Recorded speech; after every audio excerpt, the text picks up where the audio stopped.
വരാനിരിക്കുന്ന വലിയ അടയാളങ്ങളാ. ആ വലിയ അടയാളങ്ങളിലേക്ക് കടക്കുന്നതിന് മുമ്പ് ഖിയാമത്തിന്റെ ഈ ചെറിയ അടയാളങ്ങളുണ്ടല്ലോ, ഇപ്പോഴുള്ള ഈ വലിയ പ്രശ്നങ്ങളുണ്ടല്ലോ, പ്രതിസന്ധികളുണ്ടല്ലോ, ഈ പ്രശ്നങ്ങളും പ്രതിസന്ധികളും എല്ലാം ഉണ്ടാകുമ്പോ ഈ പ്രശ്നങ്ങളിലൂടെ വലിയ അടയാളത്തിലേക്ക് കടക്കുന്നത് എങ്ങനെയെന്നറിയോ? അത് മഹാനായ ഇമാം മഹ്ദി റളിയല്ലാഹു തആല അൻഹുവിന്റെ വരവോടുകൂടിയാൻ. അത് മഹാനായ ഇമാം മഹ്ദി ഉണ്ടല്ലോ, ലോക അവസാനത്തിന്റെ അടയാളത്തിൽ പെട്ടതാണ്. ഇന്ന് നടക്കുന്ന യുദ്ധങ്ങളുണ്ടല്ലോ, അതുപോലെ മുസ്ലിം സമുദായം ഫലസ്തീനിലും ഗസയിലും അനുഭവിക്കുന്ന ഒരുപാട് പ്രശ്നങ്ങളും പ്രതിസന്ധികളും ഉണ്ടല്ലോ. ആസാമിലേക്ക് ചെന്നാൽ, ബംഗാളിലേക്ക് ചെന്നാൽ, ഹരിയാനയിലേക്ക് ചെന്നാൽ, കർണാടകയിലേക്ക് ചെന്നാൽ എത്രയോ മുസ്ലിം കുടുംബത്തെയാണ്, എത്രയോ മുസ്ലിം ചെറുപ്പക്കാരെയാണ്, എത്രയോ മുസ്ലിം പേരുകാരെയാണ് ചവിട്ടിക്കൊല്ലുന്നത്, അടിച്ചുകൊല്ലുന്നത്, തീ കൊളുത്തിക്കൊല്ലുന്നത്. ഇതെല്ലാം ലോക അവസാനത്തിന്റെ അടയാളത്തിൽ പെട്ടതാണെന്ന് നമുക്ക് പറയാൻ സാധിക്കും. കാരണം അല്ലാഹുവിന്റെ റസൂലിന്റെ ഹദീസിന്റെ ഒരു ആശയം ഞാൻ പറയട്ടെ. ലോകത്തിന്റെ വിവിധ സ്ഥലങ്ങളില്, ലോകത്തിന്റെ വിവിധ ഭാഗങ്ങളില് എന്റെ സമുദായത്തെ റസൂലുള്ളാഹി തങ്ങൾ പറയുന്നു, എന്റെ സമുദായത്തെ ഭക്ഷണ തളികയിലേക്ക് ആർത്തിയോടെ ആളുകൾ ഇങ്ങനെ കൈയിടുന്നത് പോലെ എന്റെ സമുദായത്തിന്റെ മേലിങ്ങനെ കൈയിടുന്നതാണ്. ഒരുപാട് പേരെ പീഡിപ്പിക്കപ്പെടുന്നതാ, ഒരുപാട് പേരെ ബുദ്ധിമുട്ടിലാക്കുന്നതാ, കൊന്നു കളയുന്നതാ, പട്ടിണിക്കിടുന്നതാ, അതുപോലെ തന്നെ ഒരുപാട് ദുരിതങ്ങൾ കൊടുക്കുന്നതാ. ഇന്ന് നമ്മൾ കണ്ണുകൊണ്ട് കാണുന്നതല്ലേ അതെല്ലാം. ഇതൊക്കെ നടക്കുന്ന കാലത്താണ്. ഇതിനേക്കാൾ ഒരുപാട് പ്രശ്നങ്ങൾ ഇനിയും വരാനുണ്ട്. ഇതൊക്കെ നടക്കുന്ന കാലത്താണ് അതാ നമ്മൾ കാത്തിരിക്കുന്ന മഹാനായ ഇമാം മഹ്ദി വരുന്നത്. ഇമാം മഹ്ദി വരുന്നത്. ഷിയാക്കൾ പറയുന്നത് എന്താ? ഷിയാക്കൾ പറയുന്നത് മഹ്ദി ഇമാം അത് ഞങ്ങളുടെ ആളാണ്, ഞങ്ങളുടെ ആളാണ്, ഷിയായിൽപ്പെട്ട ആളാണ് മഹ്ദി ഇമാം. അല്ലേ? സലാം യാ മഹ്ദി യാ വഅദന സ്വാദിഖ് യാ സ്വാദിഖൽ വഅദി എന്ന് പറയുന്ന ഒരു പാട്ട് ഭയങ്കര വൈറലായിരുന്നു. ഈ ഫലസ്തീനികളെ, ഈ ഇസ്രായേൽ ഫലസ്തീനുമായിട്ടുള്ള ആ ഒരു പ്രശ്നമുണ്ടായ തുടക്ക സമയത്ത് നമ്മളൊക്കെ സ്റ്റാറ്റസ് ഇട്ടത് അല്ലേ? ഇമാം മഹ്ദി ദാ വരുന്നു, ഇപ്പൊ എത്തും അവിടെ എത്തിയെന്നൊക്കെ. പക്ഷെ മൂപ്പർ ഇപ്പൊന്നും വരൂല. ഇമാം മഹ്ദി വരാൻ സമയം ആകുന്നതേ ഉള്ളൂ. നമുക്ക് ഇമാം മഹ്ദിയെ പറ്റി പഠിക്കാം അല്ലെ? ഖിയാമത്ത് നാളിന്റെ വലിയ അടയാളങ്ങളിലേക്ക് നമ്മൾ കടക്കുന്നു. നമ്മുടെ വിഷയം ഏകദേശം പകുതി കഴിഞ്ഞു, മുക്കാലാവാൻ പോവുകയാണ്. അതായത് ഖിയാമത്ത് നാളിന്റെ വലിയ അടയാളങ്ങളിലേക്ക്, ചെറിയ അടയാളങ്ങളിൽ നിന്നും വലിയ അടയാളങ്ങളിലേക്ക് കടക്കുന്ന ഒരു പാലമാണ് ഇമാം മഹ്ദി. ഇമാം മഹ്ദി അൽ മഹ്ദിയു മിൻ ഇത്റതി ഔലാദി ഫാത്തിമ. ആദരവായ റസൂലുള്ളാഹി സ്വല്ലല്ലാഹു അലൈഹി വസല്ലമ തങ്ങൾ പറയുന്നു, എന്റെ മകളാകുന്ന ഫാത്തിമ, ആ ഫാത്തിമയുടെ, എന്റെ മകളാകുന്ന ഫാത്തിമയുടെ സന്താന പരമ്പരയിലാണ് ഇമാം മഹ്ദി വരുന്നത്. മഹാനവകളുടെ പേരെന്താ? ഇമാം മഹ്ദിയുടെ പേര് മുഹമ്മദ് എന്ന. അതുപോലെ ഇമാം മഹ്ദിയുടെ വാപ്പയുടെ പേരോ അബ്ദുള്ള എന്ന. ഇമാം മഹ്ദിയുടെ അടയാളങ്ങൾ റസൂലുള്ളാഹി സ്വല്ലല്ലാഹു അലൈഹി വസല്ലം ഒരുപാട് ഹദീസുകളിലായി പറയുന്നുണ്ട്. നെറ്റിത്തടം ഉയർന്ന ആളായിരിക്കും എന്ന് പറഞ്ഞാൽ കഷണ്ടിയാണെന്നല്ല, നെറ്റിങ്ങനെ ഒരുപാടുണ്ടാകും. മൂക്ക് നീണ്ട് അറ്റം കൂർച്ച ആളായിരിക്കും ഇമാം മഹ്ദി. മൂക്ക് ഇങ്ങനെ നീണ്ടിട്ട് അറ്റം ഇങ്ങനെ കൂർത്തിരിക്കും എന്ന് പറയുകയാണെങ്കിൽ ശുപ്പാണ്ടിയുടെ മൂക്കെന്നല്ല പറഞ്ഞർത്ഥം. അല്പം നല്ല രസമുള്ള ഈ മൂക്കിങ്ങനെ നീണ്ടുമ്പോ സൗന്ദര്യം കുറയും, ചില ആൾക്കാർക്ക് സൗന്ദര്യം കൂടും. ഇമാം മഹ്ദി എന്ന് പറഞ്ഞാൽ കണ്ടാൽ ഒന്നുകൂടി നമ്മൾ നോക്കും. അങ്ങനെ തൊത്ത ശരീരമുള്ള ആളാണ്, വലിയ ഗാംഭീര്യമുള്ള ആളാണ്, സാധാരണ മനുഷ്യനാണ് ഇമാം മഹ്ദി റളിയല്ലാഹു അൻഹു. അദ്ദേഹം വരും. എപ്പോഴാ വരുന്നത്? ഇമാം മഹ്ദി എപ്പോഴാ വരുന്നത്? അല്ലാഹുവിന്റെ ഹബീബ് തുടരുകയാണ്, യംലഉൽ അർളു ഖിസ്തൻ വഅദ്ലാ കമാ മുലിഅത് ദുൽമൻ വജൗറാ. എന്റെ സന്താന പരമ്പരയിൽപ്പെട്ട ഇമാം മഹ്ദി വരുന്നത് എപ്പോഴാണെന്നറിയോ? ഭൂമിയിൽ പ്രശ്നങ്ങൾ ഉണ്ടാകുമ്പോ, പ്രതിസന്ധികൾ ഉണ്ടാകുമ്പോ, അക്രമങ്ങൾ കൂടുമ്പോ, കുഴപ്പങ്ങൾ അധികരിക്കുമ്പോ അതാ വരികയാണ് ഇമാം മഹ്ദി വരികയാ. ഭൂമിയിൽ വന്നിട്ട് ഭൂമിയിൽ നന്മയും സമാധാനവും ശാന്തിയും സഹോദര്യവും സ്നേഹവും എല്ലാം അദ്ദേഹം വീണ്ടും കൊണ്ടുവരുന്നതാ. റസൂലുള്ളാഹി തങ്ങൾ വീണ്ടും പറയുകയാണ്, അന അവ്വലുഹാ വൽ മഹ്ദി വസ്തുഹാ വഈസാ ആഖിറുഹാ. 3 പേരാണ് ഈ മുസ്ലിം സമുദായത്തെ നിയന്ത്രിക്കാനുള്ളത്. 3 ആളുകളാണ് ഈ സമുദായത്തിന് നേതൃത്വം നൽകാനുള്ളത്. അതിൽ ഒന്നാമത്തെ ഈ സമുദായത്തിന്റെ മുന്നിൽ നിൽക്കുന്നത് ഞാനാണ്. വൽ മഹ്ദി വസ്തുഹാ. ഈ മുസ്ലിം സമുദായത്തിന്റെ മധ്യഭാഗത്ത് നിൽക്കുന്നത് അത് ഇമാം മഹ്ദിയാണ്. വഈസാ ആഖിറുഹാ. ഈ സമുദായത്തിന് പിന്നിൽ നിന്നും താങ്ങും തണലുമാകുന്നത് അത് മഹാനായ ഈസാ നബി അലൈഹിസ്സലാത്തു വസ്സലാമ. എന്നിട്ട് റസൂലുള്ളാഹി തങ്ങൾ വീണ്ടും പറയുകയാ, ഇദാ റഅയ്തുമുർ റായാത്തിസ്സൂദ് മിൻ ഖിബലിൽ ഖുറാസാൻ. ഖുറാസാനിന്റെ ഭാഗത്ത് നിന്നും കറുത്ത കൊടിയും പിടിച്ചൊരു വിഭാഗം വരുന്നത് നിങ്ങൾ കണ്ടാൽ ഫദുനൂഹാ ഫഇന്ന മിൻഹും അൽ ഇമാം മഹ്ദി. ആ കറുത്ത കൊടിയുമായി വരുന്ന ആളുകളെ കണ്ടാൽ നിങ്ങൾ അവരോട് ചേരണേ, അതിൽ ഇമാം മഹ്ദി ഉണ്ടെന്ന് അല്ലാഹുവിന്റെ റസൂൽ മുത്തുനബി മുഹമ്മദ് മുസ്തഫ സല്ലല്ലാഹു അലൈഹി വസല്ലം. ഈ ഹദീസൊക്കെ പിടിച്ചിട്ടാണ് ഷിയാക്കളും ISIS-ഉം അതുപോലുള്ള കുറച്ച് ആൾക്കാർ താലിബാനൊക്കെ കറുത്ത തലക്കെട്ടും കറുത്ത കൊടിയും കറുത്ത പൈജാമയൊക്കെ ഇട്ട് നടക്കുന്നത്. അവരിൽപ്പെട്ട ആളൊന്നുമല്ല. എവിടെയാ വരുന്നത്? ഖുറാസാനാണ് അല്ലെ? ഖുറാസാൻ എന്ന സ്ഥലത്താണ് വരുന്നതെന്നാണ്. ഖുറാസാൻ എന്ന് പറഞ്ഞാൽ ഇന്നത്തെ ഇറാൻ, അഫ്ഗാനിസ്ഥാൻ, ഉസ്ബെക്കിസ്ഥാൻ, തജിക്കിസ്ഥാൻ തുടങ്ങിയ രാജ്യങ്ങളുടെ ഏകദേശം ബോർഡർ ആയിട്ട് വരും. അവിടെയാണ് ഖുറാസാൻ. ഖുറാസാൻ പല വിശാലമായി കിടക്കുന്ന സ്ഥലമാണ്. അപ്പൊ ആ ഭാഗത്ത് നിന്നാണ് കറുത്ത കൊടിയും പിടിച്ച് ഒരു വിഭാഗം യുവാക്കൾ വരും. അതിലാരുണ്ടാകും? ഇമാം മഹദി ഉണ്ടാകും. എന്ന് വെച്ച് അത് ഷിയാക്കളല്ല, അത് താലിബാനല്ല, അത് ISIS എന്ന് പറയുന്ന ആൾക്കാരല്ല. അവരൊക്കെ നമുക്ക് പറ്റാത്ത ആൾക്കാരാണ്. ഇനി വരും. ആ കാലത്ത് ഞാനുണ്ടോ നിങ്ങളുണ്ടോ? അല്ലാഹു ആലം. മഹാനവറുകൾ വരുന്ന സമയം മുത്തുനബി തങ്ങൾ സല്ലല്ലാഹു അലൈഹി വസല്ലം തങ്ങൾ പറയുന്നു, ഇമാം മഹദി വന്നു കഴിഞ്ഞാൽ പിന്നെ ഖിയാമത്തിന്റെ വലിയ അടയാളങ്ങൾ ഇങ്ങനെ വരാൻ തുടങ്ങും. നബി തങ്ങൾ പറയുകയാണ്, ഇമാം മുസ്ലിം റളിയല്ലാഹു അൻഹു തന്റെ സ്വഹീഹിൽ കൊണ്ടുവരുന്ന ഹദീസാണ്. നബി തങ്ങൾ പറയുന്നു, ഖിയാമത്തിന്റെ വലിയ 10 അടയാളങ്ങളുണ്ട്. ഒന്നാമത്തെ അടയാളമാണ് അദ്ദുഖാൻ. ഒരു പുക വരുകയാണ്. ലോകം മുഴുവനും മൂടുന്ന ഒരു പുക വരും. പുക ചന്ദനത്തിരി കത്തിച്ചാൽ ഒരു പുക വരും. നല്ല സുഗന്ധമുള്ള, നമുക്ക് ബുദ്ധിമുട്ടില്ലാത്ത പുകയാണ്.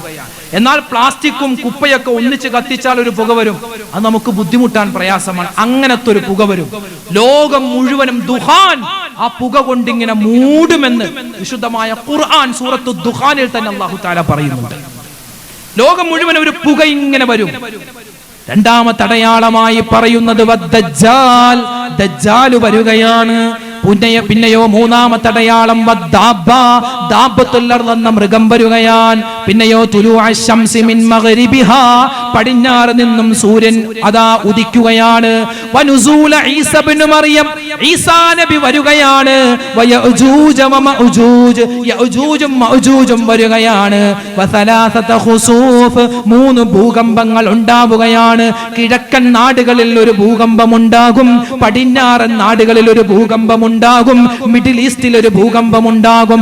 ആ ഭൂകമ്പം കൊണ്ട് ഒരുപാട് നാശനഷ്ടങ്ങൾ ഉണ്ടാകും. പിന്നെയോ അവസാനമായി റസൂലുള്ളാഹി പറയുന്നത്, നാറുൻ തഖ്റുജു മിൻ യമൻ, യമനിന്റെ ഭാഗത്ത് നിന്നും വലിയൊരു തീ ജ്വാല വരും. തീ ഇങ്ങനെ കത്തിപ്പടരുന്നതാണ്. ഇതാണ് ഖിയാമത്തിന്റെ വലിയ 10 അടയാളങ്ങൾ. ഇതിന്റെ ഇടയ്ക്ക് ചെറിയ അടയാളങ്ങളൊക്കെ ഉണ്ട്. ഇൻഷാ അല്ലാഹ് അതിലേക്കാണ് നമ്മൾ കടക്കുന്നത്. കുറച്ച് ഹദീസുകൾ മാത്രം പറഞ്ഞ് ഇൻഷാ അല്ലാഹ് നമുക്ക് ദുആ ചെയ്തു പിരിയാം. റസൂലുള്ളാഹി തങ്ങൾ പറയുന്നു, അല്ലാഹുവിന്റെ ഹബീബ് പറയുന്നു, ദജ്ജാൽ വരും. ദജ്ജാൽ വരുമ്പോ ഇമാം മഹ്ദി നിലവിൽ നമ്മുടെ ഭൂമിയിലുണ്ട്. ഇമാം മഹ്ദി ഇങ്ങനെ ഒരുപാട് പ്രശ്നങ്ങളും പ്രയാസങ്ങളും ഉണ്ടാകുന്ന സമയത്താണ് ഇമാം മഹ്ദി വരിക. ഇമാം മഹ്ദിയുടെ നേതൃത്വത്തിൽ ഒരുപാട് യുദ്ധങ്ങൾ ഉണ്ടാകും. അതിലൊക്കെ മഹാനവറുകൾ വിജയിക്കും. അറബ് രാഷ്ട്രങ്ങളോട് പോലും ഇമാം മഹ്ദി യുദ്ധം ചെയ്യേണ്ടി വരും. കാരണം അവരൊക്കെ അന്ന് മോശപ്പെട്ട ആളുകളുടെ കൂട്ടാളികളായി മാറുമെന്നാണ്. അവരോടൊക്കെ യുദ്ധം ചെയ്യും. ഇസ്ലാം വിജയിക്കും, മുസ്ലിം വിജയിക്കും. അവസാനം എന്തൊക്കെ നാശനഷ്ടങ്ങൾ ഉണ്ടായോ മുസ്ലിം സമുദായത്തിന്, അതൊക്കെ വീണ്ടെടുക്കുന്ന ഒരു കാലഘട്ടത്തിലാണ് ഈ ദജ്ജാൽ വരിക. മാ ബൈന ഖൽഖി ആദമ ഇലാ യൗമിസ്സാഅ അംറുൻ അക്ബറു മിനദ് ദജ്ജാൽ.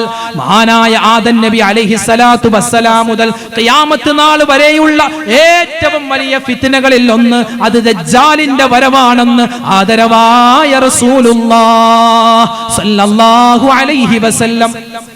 ദജ്ജാൽ എന്ന് ഇപ്പോ നിങ്ങളൊന്ന് നിങ്ങളുടെ കയ്യിലുള്ള ഫോണിൽ ഗൂഗിളിലൊന്ന് ദജ്ജാൽ ദജ്ജാൽ എന്നൊക്കെ അടിച്ചു നോക്കിയേ.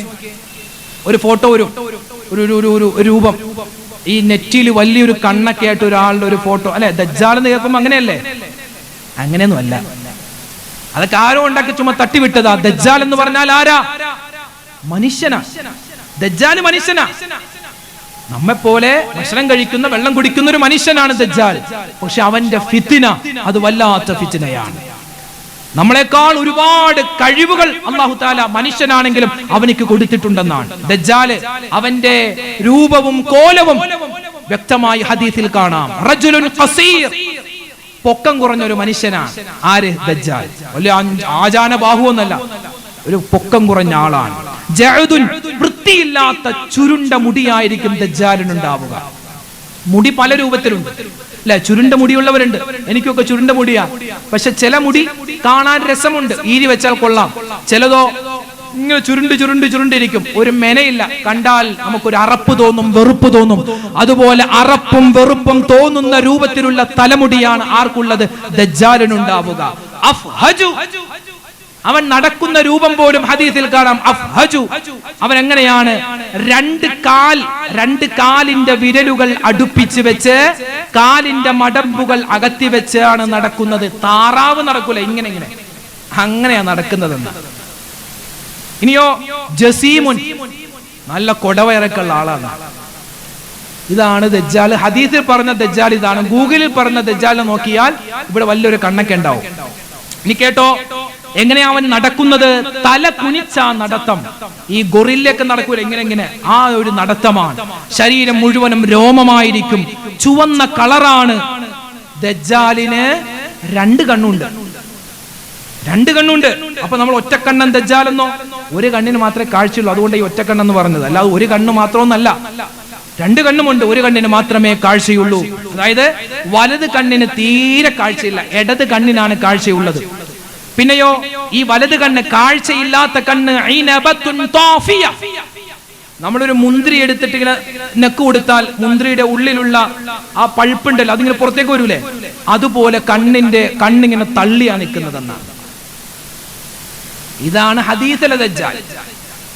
പിന്നെയോ 40 ദിവസം അവൻ വരും. 40 ദിവസമാണ് ഇവിടെ താമസിക്കുക. 40 ദിവസം ഉണ്ടാവുള്ളൂ, പക്ഷെ 40 ദിവസം കൊണ്ട് അവൻ ഉണ്ടാക്കാത്ത ഫിത്നയില്ല. ലോകത്തെ എല്ലാ സ്ഥലത്തും, മക്കയും മദീനയും ബൈത്തുൽ മുഖദ്ദസും ഒഴിച്ച് ബാക്കി എല്ലാ സ്ഥലത്തും വരും. കടുവാപ്പള്ളിയുടെ മുറ്റത്തും വരും, എല്ലാ സ്ഥലത്തും വരും. ഫിത്നയും ഫസാദും ഉണ്ടാക്കും, മുഅ്മിനീങ്ങളെ കൊല്ലും അല്ലെ. കാഫിരീകൾ എല്ലാവരും അവരുടെ കൂടെ കൂടും, അവിശ്വാസികൾ കൂടും. ജൂതന്മാരാണ് ഏറ്റവും കൂടുതലായി അവന്റെ കൂടെ ഉണ്ടാവുക. 70,000 ജൂതന്മാർ സ്ഥിരമായ ഒരു സേനയായി അവന്റെ കൂടെ ഉണ്ടാകുമെന്ന് നമുക്ക് ഹദീസിൽ കാണാം. അങ്ങനെ ദജ്ജാൽ വലിയ പ്രശ്നങ്ങൾ ഉണ്ടാക്കും. പറയാനാണെങ്കിൽ ഒരുപാടുണ്ട് കേട്ടോ, ഒരുപാട് വിശദമായി പറയേണ്ടതുണ്ട്. ദജ്ജാൽ എന്ന് പറഞ്ഞാൽ ഒരു 2.5 മണിക്കൂർ പ്രസംഗിക്കാനുള്ളതുണ്ട്. അപ്പൊ ദജ്ജാൽ ഇങ്ങനെ വന്നിട്ട് ഒരുപാട് പ്രശ്നങ്ങൾ ഉണ്ടാക്കും, പ്രതിസന്ധികൾ ഉണ്ടാക്കും. മുഅ്മിനീങ്ങൾ വന്നിട്ട് മഹാനായ ഇമാം മഹ്ദിയോട് പറയും, മഹ്ദി ഇമാമേ, ഞങ്ങൾ എന്താണ് ചെയ്യുക? വലിയ ഫിത്നയാണ്, ഫസാദ. എന്റെ വാപ്പയെ അവൻ കൊന്നുകളഞ്ഞു, എന്റെ മക്കളെ അവൻ കൊന്നുകളഞ്ഞു. ദജ്ജാൽ വന്ന് വലിയ പ്രശ്നങ്ങൾ ഉണ്ടാക്കുന്ന സമയത്താണ് അതാ വരുന്നു നമ്മുടെ കഥാനായകൻ. യൻസിലു അലാ മനാറത്തിൽ ബൈളാഇ ശർഖിയത്തി ദിമിഷ്ക്, സിറിയയുടെ തലസ്ഥാനമാകുന്ന ഡമസ്കസ്. ആ ഡമസ്കസിൽ നിന്നും 7 കിലോമീറ്റർ അകലെയുള്ള അൽ മസ്ജിദുൽ അമവിയ എന്ന വെളുത്ത 2 മിനാരങ്ങളുള്ള വലിയൊരു പള്ളിയുണ്ട്. ആ പള്ളിയിൽ 2 അഭിപ്രായമുണ്ട്. ളുഹർ നമസ്കാരമെന്നും അല്ല സുബ്ഹി നമസ്കാരമെന്നും. ആ നമസ്കാരത്തിന്റെ സമയത്ത് ആ 2 വലിയ മിനാരത്തിന്റെ ഇടയിൽ നിന്നും അതാ കടന്നു വരികയാ മഹാനായ ഈസാ നബി അലൈഹിസ്സലാം. ഈസാ നബി വരികയാ. ഈസാ നബി എങ്ങനെയാ വരുന്നത്? അതും ഹദീസിൽ കാണാം. 2 വസ്ത്രം ധരിച്ച, 2 വസ്ത്രം. മഹത്തുക്കൾ പറയുന്നു, നമ്മൾ ഇഹ്റാമിൽ ധരിക്കുന്ന വസ്ത്രം പോലോത്തത് അത് ധരിച്ചാണ് വരുന്നത്. തലയിൽ ഇങ്ങനെ വെള്ളം ഇങ്ങനെ ഇറ്റുന്ന രൂപത്തിലാണ് വരുന്നത്. ഇമാം മഹ്ദിയുള്ള ഒരു പള്ളിയായിരിക്കും ആ സമയത്ത്. ആ പള്ളി വിശ്വാസികളുമായിട്ട് ബാങ്ക് വിളിച്ച് നിസ്കരിക്കാൻ ഇങ്ങനെ കാത്തിരിക്കുന്ന, ഇഖാമത്തിന് വേണ്ടി കാത്തിരിക്കുന്ന സമയത്താണ് അതാ വരുന്നു അസ്സലാമു അലൈക്കും എന്ന് പറഞ്ഞിട്ട് മഹാനായ ഈസാ നബി അലൈഹിസ്സലാത്തു വസ്സലാം ആ പള്ളിയുടെ അകത്തളത്തിലേക്ക് വരുമ്പോ തിരിഞ്ഞു നോക്കും വിശ്വാസികൾ. ഇതുവരെ കണ്ടു പരിചയമില്ലാത്ത മനുഷ്യനാണല്ലോ. ഇമാം മഹ്ദി തിരിഞ്ഞു നോക്കുമ്പോ അല്ലാഹുവേ വരുന്നത് ഈസ നബിയാണല്ലോ. ഓടിച്ചെന്ന് കെട്ടിപ്പിടിക്കുകയാണ്, മുസാഫഹ ചെയ്യുകയാണ്, ബൈഅത്ത് ചെയ്യുകയാണ്. എന്നിട്ട് പറയുന്നു, മുഅ്മിനീങ്ങളെ ഇതാരാണെന്ന് മനസ്സിലായോ? ഇതാണ് നമ്മൾ കാത്തിരിക്കുന്ന ഈ ദജ്ജാലിന്റെ ഫിത്നയിൽ നിന്നും നമ്മെ കാക്കാൻ അല്ലാഹു അയച്ചിട്ടുള്ള മഹാനായ ഈസ നബിയാ. മുഅ്മിനീങ്ങളെല്ലാം ആവേശത്തോടുകൂടി എഴുന്നേൽക്കുകയാണ്, ഈസാ നബിയെ മുസാഫഹ ചെയ്യുകയാ. അങ്ങനെ അതാ നമസ്കാരത്തിന്റെ ടൈമാകുമ്പോ, നിസ്കാരത്തിനുള്ള സമയമാകുമ്പോ ഈസാ നബിയോട് പറയും, ഈസ നബിയെ നിങ്ങളാണ് ഇമാം നിൽക്കേണ്ടത്. ആ സമയത്ത് ഈസാ നബി പറയും, ഇമാം മഹ്ദിയെ നിങ്ങളാണ് ഇമാം നിൽക്കേണ്ടത്. അങ്ങനെ രണ്ടഭിപ്രായമുണ്ട്. ഇമാം മഹ്ദി നിൽക്കുമെന്നും ഈസ നബി നിൽക്കുമെന്നും എന്തുമാവട്ടെ, അവര് രണ്ടിൽ ഒരാൾ ഇമാം നിൽക്കുന്നു. മുഅ്മിനീങ്ങൾ ആവേശത്തോടുകൂടി നിസ്കരിക്കുകയാണ്. നിസ്കാരം കഴിഞ്ഞ് ദിക്റൗറാദുകൾ കഴിഞ്ഞ് ഈസാ നബി എഴുന്നേൽക്കുകയാണ്. ചോദിക്കുന്നു, ഐന ദജ്ജാൽ, ഐന ദജ്ജാൽ? ഞാൻ ഈ ലോകത്തേക്ക് വന്നു കഴിഞ്ഞാൽ ഞാൻ ആദ്യമായി ചെയ്യേണ്ടത് ദജ്ജാലിനെ വകവരുത്തലാണല്ലോ. അതാണ് അല്ലാഹു എന്നോട് കൽപ്പിച്ചിട്ടുള്ളത്. അവൻ എവിടെയാണ്? ആ സമയത്ത് ഇമാം മഹ്ദി പറയും, ദജ്ജാൽ ഉള്ളത് ലുദ് എന്ന് പറയുന്ന സ്ഥലത്താണ്. അങ്ങനെ പുറപ്പെടുകയാ. പുറപ്പെടുന്നത് കപ്പലിലാണോ, ഫ്ലൈറ്റിലാണോ, കാറിലാണോ എന്നൊന്നും അറിയില്ല. മാനവകൾ പോകും. ദജ്ജാലിനെ കണ്ടുമുട്ടുന്നത് ലുദ് എന്ന് പറയുന്ന സ്ഥലത്താണ്. ഇന്ന് ബാബു ലുദ്, ഇന്ന് ഇസ്രയേലിലാണ് ഈ ലുദ് എന്ന് പറയുന്ന സ്ഥലമുള്ളത്. ഇന്ന് അവിടെ ഒരു എയർപോർട്ടാണ്. ആ ഭാഗത്ത് വെച്ച് ദജ്ജാലിനെ കാണും. ദജ്ജാൽ ദൂരെ നിന്ന് കാണുമ്പോൾ മനസ്സിലാകും അത് ഈസ നബിയാ, അത് ഈസാ പ്രവാചകനാ വരുന്നത്. അവൻ എങ്ങനെ ഉപ്പ് അലിയുന്നത് പോലെ, വെള്ളത്തിൽ ഉപ്പിട്ടാൽ ഉപ്പ് അലിയുന്നത് പോലെ അവൻ പേടിച്ചു വിറക്കും. അവനിക്ക് അങ്ങോട്ടോ ഇങ്ങോട്ടോ പോവാൻ പറ്റില്ല. അതുവരെ അവൻ വീമ്പ് പറഞ്ഞതെല്ലാം ഇങ്ങനെ ഉരുകി ഒലിക്കുമെന്നാണ്. രണ്ടുപേരും തമ്മിൽ യുദ്ധമുണ്ടാകും, സംഘട്ടനമുണ്ടാകും. അവിടെ വലിയ തോക്കോ മിസൈലോ ഒന്നുമല്ല. ഇവിടെ നമുക്ക് കാണാം, ഫയുരിയഹും ദമഹു ബിഹർബ, ഒരു ചാട്ടുളി പോലെ നീളം കുറഞ്ഞ, എന്നാൽ അമ്പാണോ അമ്പല്ല, കത്തിയാണോ കത്തിയല്ല, അതുപോലത്തെ ഒരു ആയുധം കൊണ്ട് ഈസാ നബി അലൈഹിസ്സലാം ദജ്ജാലിനെ വകവരുത്തുന്നതാ. ഒക്കെ ഇനി കാണാൻ കിടക്കുന്നു, വരാൻ കിടക്കുന്നു. ഇതൊക്കെ പറയുമ്പോ ചില ആൾക്കാർക്ക് തോന്നും ഏതോ ഒരു ലുട്ടാപ്പി കഥ, മായാവി കഥ വായിച്ചു വന്നിട്ട് ഇവിടെ ഘോരഘോരം പറയുന്നു. ലുട്ടാപ്പി മായാവി ഒന്നും അല്ല അല്ലേ? ഇതൊക്കെ ഹദീസിലുള്ളതാ, മഹത്തുക്കൾ പറഞ്ഞു തന്നതാ. എത്രയോ അടയാളങ്ങൾ.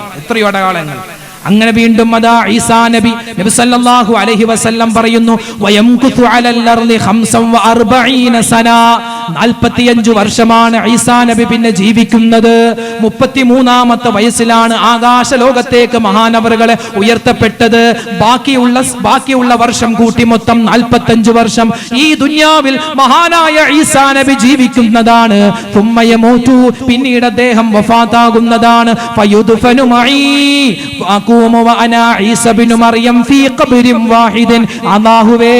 അല്ലാഹുവേ, മഹാനായ മുത്ത് റസൂൽ പറയുന്നത്, അല്ലാഹു സുബ്ഹാനഹു വ തആല ഈസാ നബിയുടെ വഫാത്തിന് ശേഷം ആ ഈസാ നബിയെ ഖബറടക്കാൻ തിരഞ്ഞെടുത്ത സ്ഥലം ഏതെന്നറിയോ? അത് മുത്തുനബി മുഹമ്മദ് മുസ്തഫ സല്ലല്ലാഹു അലൈഹി വസല്ലമ തങ്ങളുടെ ചാരത്താണ്, റൗള ശരീഫിലാ.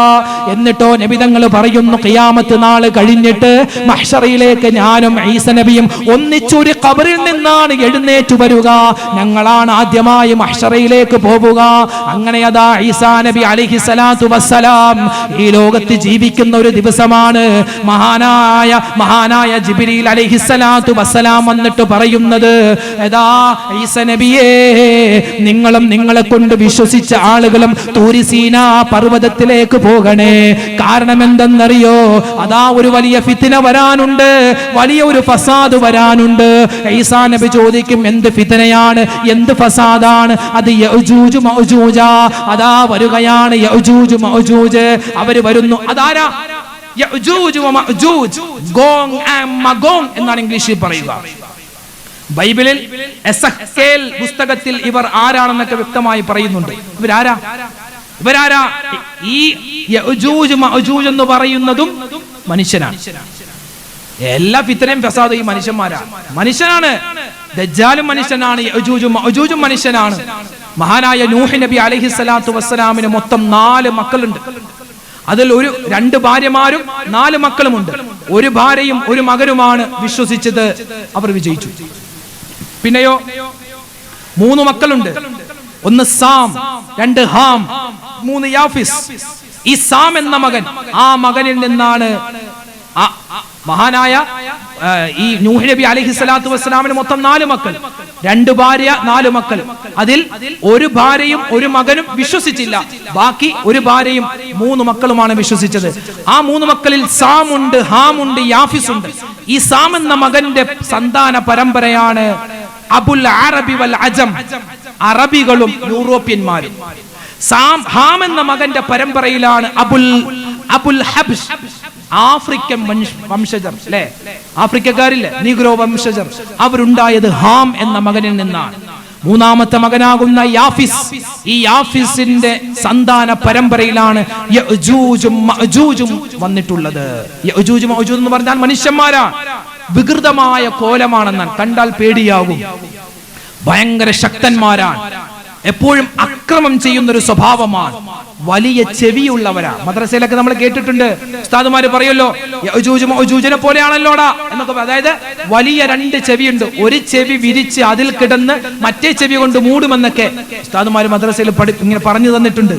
അപ്പൊ അങ്ങനെയുള്ള ഒരു കോലം വിഭാഗം യഅജൂജും മഅജൂജും ഇനി അതാ വരാനിരിക്കുന്നു. ഈസാ നബിയുള്ള കാലമാ. അവര് വന്നിട്ട് ഭൂമിയിലെ മുഴുവൻ സ്ഥലങ്ങളിലും ചെല്ലും. എല്ലാ സ്ഥലങ്ങളിലും ചെന്ന് കൃഷികൾ നശിപ്പിക്കും, കന്നുകാലികളെ കൊന്നുകളയും, അങ്ങനെ മുഅ്മിനീങ്ങളായ മനുഷ്യരെയും ഉപദ്രവിക്കും. ആ സമയത്താണ് മഹാനായ ഈസാ നബി അലൈഹിസ്സലാം അല്ലാഹുവിനോട് ദുആ ചെയ്യുന്നത്, റബ്ബേ ഈ വലിയ ഫിത്നയിൽ നിന്നും ഞങ്ങളെ കാക്കണേ അല്ലാ. ആ സമയത്ത് അതാ വരികയാണ് കുറച്ച് പക്ഷികൾ വരുന്നു. ഫയുർസിലുല്ലാഹു ത്വയ്റൻ കഅനാഖിൽ ബുഖ്തി, ഒട്ടകത്തിന്റെ കഴുത്തുപോലെ വലിപ്പമുള്ള പക്ഷികൾ വന്നിട്ട് മഹാനായ ഈസാ നബിയുടെ ആ ദുആഇന്റെ ഫലമായി ആ പക്ഷികൾ വന്നിട്ട് യഅജൂജ് മഅജൂജിനെ കൊത്തിക്കൊണ്ട് പോവുകയാ. അതിനു മുമ്പ് ഈ യഅജൂജിനെയും മഅജൂജിനെയും അല്ലാഹു തആല നശിപ്പിക്കും. എങ്ങനെയാണ് നശിപ്പിക്കുന്നത്? അവരുടെ കഴുത്തിന്റെ പുറകു ഭാഗത്ത് ചില പുഴുക്കൾ വരും. ആ പുഴുക്കൾ വന്ന് അവരുടെ തലച്ചോറ് തിന്നും, അവരങ്ങനെ മരിച്ചു വീഴും. അങ്ങനെ ഭൂമിയിലെ പല സ്ഥലങ്ങളും ഈ യഅജൂജിന്റെയും മഅജൂജിന്റെയും ആ മയ്യിത്തുകൾ കൊണ്ട് നിറയുമെന്നാണ്, ദുർഗന്ധം കൊണ്ട് വമിക്കുമെന്നാണ്. ആ സമയത്താ ഈ പക്ഷികൾ വന്ന് ഒട്ടകത്തിന്റെ കഴുത്ത് പോലെ വലിപ്പമുള്ള വലിയ കഴുത്തുമായുള്ള വലിയ പക്ഷികൾ വന്ന് ആ ശവങ്ങളൊക്കെ കുത്തിക്കൊണ്ടുപോകും. ആ സമയത്ത് ഭൂമിയിൽ നല്ല മഴ പെയ്യുകയാ. ആ സമയമാണ് മഹാനായ ഇമാം മഹ്ദി വഫാത്താകുന്നത്. ശേഷം ഈസാ നബി അലൈഹിസ്സലാത്തു വസ്സലാമും വഫാത്താവുകയാ. അത് കഴിഞ്ഞാണ് ദാബത്തുൽ അർദ് എന്ന മൃഗം വരുന്നത്. മിനസ്സഫാ, സഫാ മലയുടെ ഭാഗത്ത് നിന്നാണ്. വജ്ഹുൻ കവജ്ഹിൽ ഇൻസാൻ, മനുഷ്യന്റെ മുഖമായിരിക്കും ആ ജീവിക്കുണ്ടാവുക. മിൻ ഖാറു ത്വയ്ർ, പക്ഷിയുടെ ചുണ്ടായിരിക്കും ഉണ്ടാവുക. ലഹും അർബഅതു ഖവായിം, 4 കാലുകളാണ് ഉണ്ടാവുക. അസാ മൂസ വ ഖാതമു സുലൈമാൻ, മൂസാ നബിയുടെ വടിയുണ്ടാകും, സുലൈമാൻ നബിയുടെ മോതിരവും ആ ജീവിയുടെ കയ്യിലുണ്ടാകും. എല്ലാ മനുഷ്യന്മാരുടെയും മുന്നിൽ വന്നിട്ട് പറയും, അൻത മുഅ്മിൻ അല്ലെങ്കിൽ അൻത കാഫിർ. ഇങ്ങനെ വന്നിട്ട് മുഅ്മിനീങ്ങളെയും കാഫിരീങ്ങളെയും എല്ലാം വേർതിരിക്കുമെന്നാണ്. ആ സമയത്ത് പിന്നെ ഭൂകമ്പങ്ങൾ ഉണ്ടാകുന്നു, പ്രശ്നങ്ങൾ ഉണ്ടാകുന്നു, ആകാശത്തിന്റെ താളം തെറ്റുന്നു, അല്ലെ? ആകാശത്തിന്റെ താളം തെറ്റുന്നു. സൂര്യൻ പടിഞ്ഞാറ് ഉദിക്കുകയാണ്. ആ സമയത്ത് ജനങ്ങൾ ചോദിക്കും, പടിഞ്ഞാറ് അസ്തമിക്കുന്ന സൂര്യ, എന്തേ നീ കിഴക്ക് ഉദിക്കാത്തത്? കിഴക്കുദിക്കുന്ന സൂര്യ, നീ എന്തേ പടിഞ്ഞാറ് അസ്തമിക്കാത്തത്? 2 ദിവസം 2-3 ദിവസം നീണ്ടു നിൽക്കുന്ന വലിയ പ്രശ്നം. അതായത് സൂര്യൻ ഒരു ദിവസം കിഴക്ക് ഉദിച്ച് പടിഞ്ഞാറ് അസ്തമിക്കും, പിന്നീട് രാവിലെ 6 മണിയായി, 6 മണിയായി, 7 മണിയായി, 8 മണിയായി, സൂര്യൻ ഉദിക്കുന്നില്ല. അങ്ങനെ 3 ദിവസം ലോകം മുഴുവനും ഇരുട്ടിൽ കഴിയും. 3-ാമത്തെ ദിവസം അതാ സൂര്യൻ ഉദിക്കും. കിഴക്ക് നിന്നല്ല, പടിഞ്ഞാറ് നിന്ന് ഉദിക്കുമെന്നാണ്. പടിഞ്ഞാറ് നിന്ന് ഉദിച്ച് ഉച്ചവരെയായി വീണ്ടും അസ്തമിക്കും. ആ സമയത്ത് എല്ലാവരും ഈയാം പാറ്റകളെ പോലെ നെട്ടോട്ടമോടും. എന്താണ് ഇവിടെ സംഭവിക്കുക എന്നറിയാതെ. ആ സമയത്ത് മുഅ്മിനീങ്ങളായ മനുഷ്യർ അവർക്ക് മനസ്സിലാകും, ഇതാണ് വാഗ്ദത്തം ചെയ്യപ്പെട്ട നാൾ, ഇതാണ് ഖിയാമത്ത് നാൾ. അവർ ഓടിച്ചെല്ലും. പള്ളികളിലും വീടുകളിലുമുള്ള മുസ്ഹഫുകളൊക്കെ തുറന്നു നോക്കുമ്പോ ആ ഖുർആനിന്റെ പുറംചട്ട മാത്രമായിരിക്കും. ഖുർആനിൽ എഴുതിയിട്ടുള്ള ആ വരികൾ, ഖുർആനിന്റെ അക്ഷരങ്ങൾ കാണാതെയാകും. ഖുർആൻ ഓർത്തെടുക്കാൻ പ്രയാസമാകും. അതായത് തൗബയുടെ വാതിലുകൾ അടയ്ക്കപ്പെട്ടു. ഉടൻ തന്നെ യമന്റെ ഭാഗത്തു നിന്നും ഒരു കാറ്റ് വീശുകയാണ്. ആ കാറ്റ് തലോടിക്കൊണ്ട് മുഅ്മിനീങ്ങളെ പോകും. മുഅ്മിനീങ്ങളായ മനുഷ്യരെല്ലാം മരണപ്പെട്ട് വീഴുന്നതാണ്. അത് കഴിഞ്ഞ് നബി സല്ലല്ലാഹു അലൈഹി വസല്ലമ തങ്ങൾ പറയുന്നു, വാഖിറു ദാലിക നാറുൻ തഖ്റുജു മിൻ യമൻ. യമനിന്റെ ഭാഗത്ത് നിന്നും ഒരു തീഗോളം വരികയാണ്. ആ തീഗോളം വന്ന് ബാക്കി ജീവജാലങ്ങളെ മുഴുവനും നശിപ്പിക്കുന്നതാണ്. അപ്പൊ ഭൂമി മുഴുവനും നാശമായി. ആകാശങ്ങൾ ഇടിഞ്ഞു വീഴാൻ തുടങ്ങി. ആകെ പ്രശ്നം. ഭൂമിയിൽ ഒരൊറ്റ മനുഷ്യനും ഒരൊറ്റ ജീവജാലങ്ങളും അന്നുണ്ടാവൂല. എല്ലാം നാമാവശേഷമായി പോകും. പിന്നെ ഉള്ളതാരാ? പിന്നെ ആകാശ ലോകത്തുള്ള ആളുകളാ. മലക്കുകളുണ്ട്, അതുപോലെ ഹൂറിലീങ്ങളുണ്ട്. സ്വർഗത്തിൽ ഉള്ള ആളുകൾ ഉണ്ടാകും. അവരോട് അവരുടെ റൂഹിനെ പിടിക്കാൻ അല്ലാഹു സുബ്ഹാനഹു വ തആല അസ്റായീൽ അലൈഹിസ്സലാത്തു വസ്സലാമിനോട് പറയുകയാണ്. അസ്റായീൽ കോടിക്കണക്കിന് വരുന്ന മലക്കുകളുടെ റൂഹിനെ പിടിക്കുന്നു, ഹൂറിലീങ്ങളുടെ റൂഹിനെ പിടിക്കുന്നു. അവസാനം 2 ആളുകളാണ് ലോകത്ത് അവശേഷിക്കുക. ഒന്ന് മഹാനായ അസ്റായീൽ അലൈഹിസ്സലാത്തു വസ്സലാമ.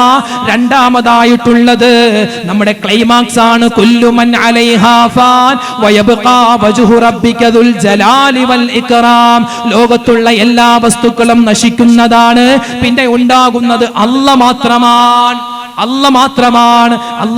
അല്ലാഹു അസ്റായീലിനോട് പറയും, അസ്റായീലേ, ഇനിയുള്ളത് നീ മാത്രമാണ്. നീ തന്നെ നിന്റെ റൂഹിനെ പിടിക്കണേ. അസ്റായീൽ അങ്ങനെ സ്വന്തം റൂഹിനെ വലിച്ചൂരുന്ന സമയത്ത് അസ്റായീൽ പറയും, അല്ലാഹുവേ, പടച്ച റബ്ബേ, ഇത്രമാത്രം റൂഹിനെ പിടിക്കുന്നതിന് വേദനയുണ്ടായിരുന്നെങ്കിൽ ലോകത്തൊരു മനുഷ്യന്റെയും ലോകത്തൊരു ജീവജാലങ്ങളുടെയും റൂഹിനെ ഞാൻ പിടിക്കില്ലായിരുന്നു അല്ലാ. അങ്ങനെ അതാ ലോകത്ത് അല്ലാഹു മാത്രമാണ് അവശേഷിക്കുന്നത്. ലോകം മുഴുവനും നശിച്ചു കിടക്കുകയാ.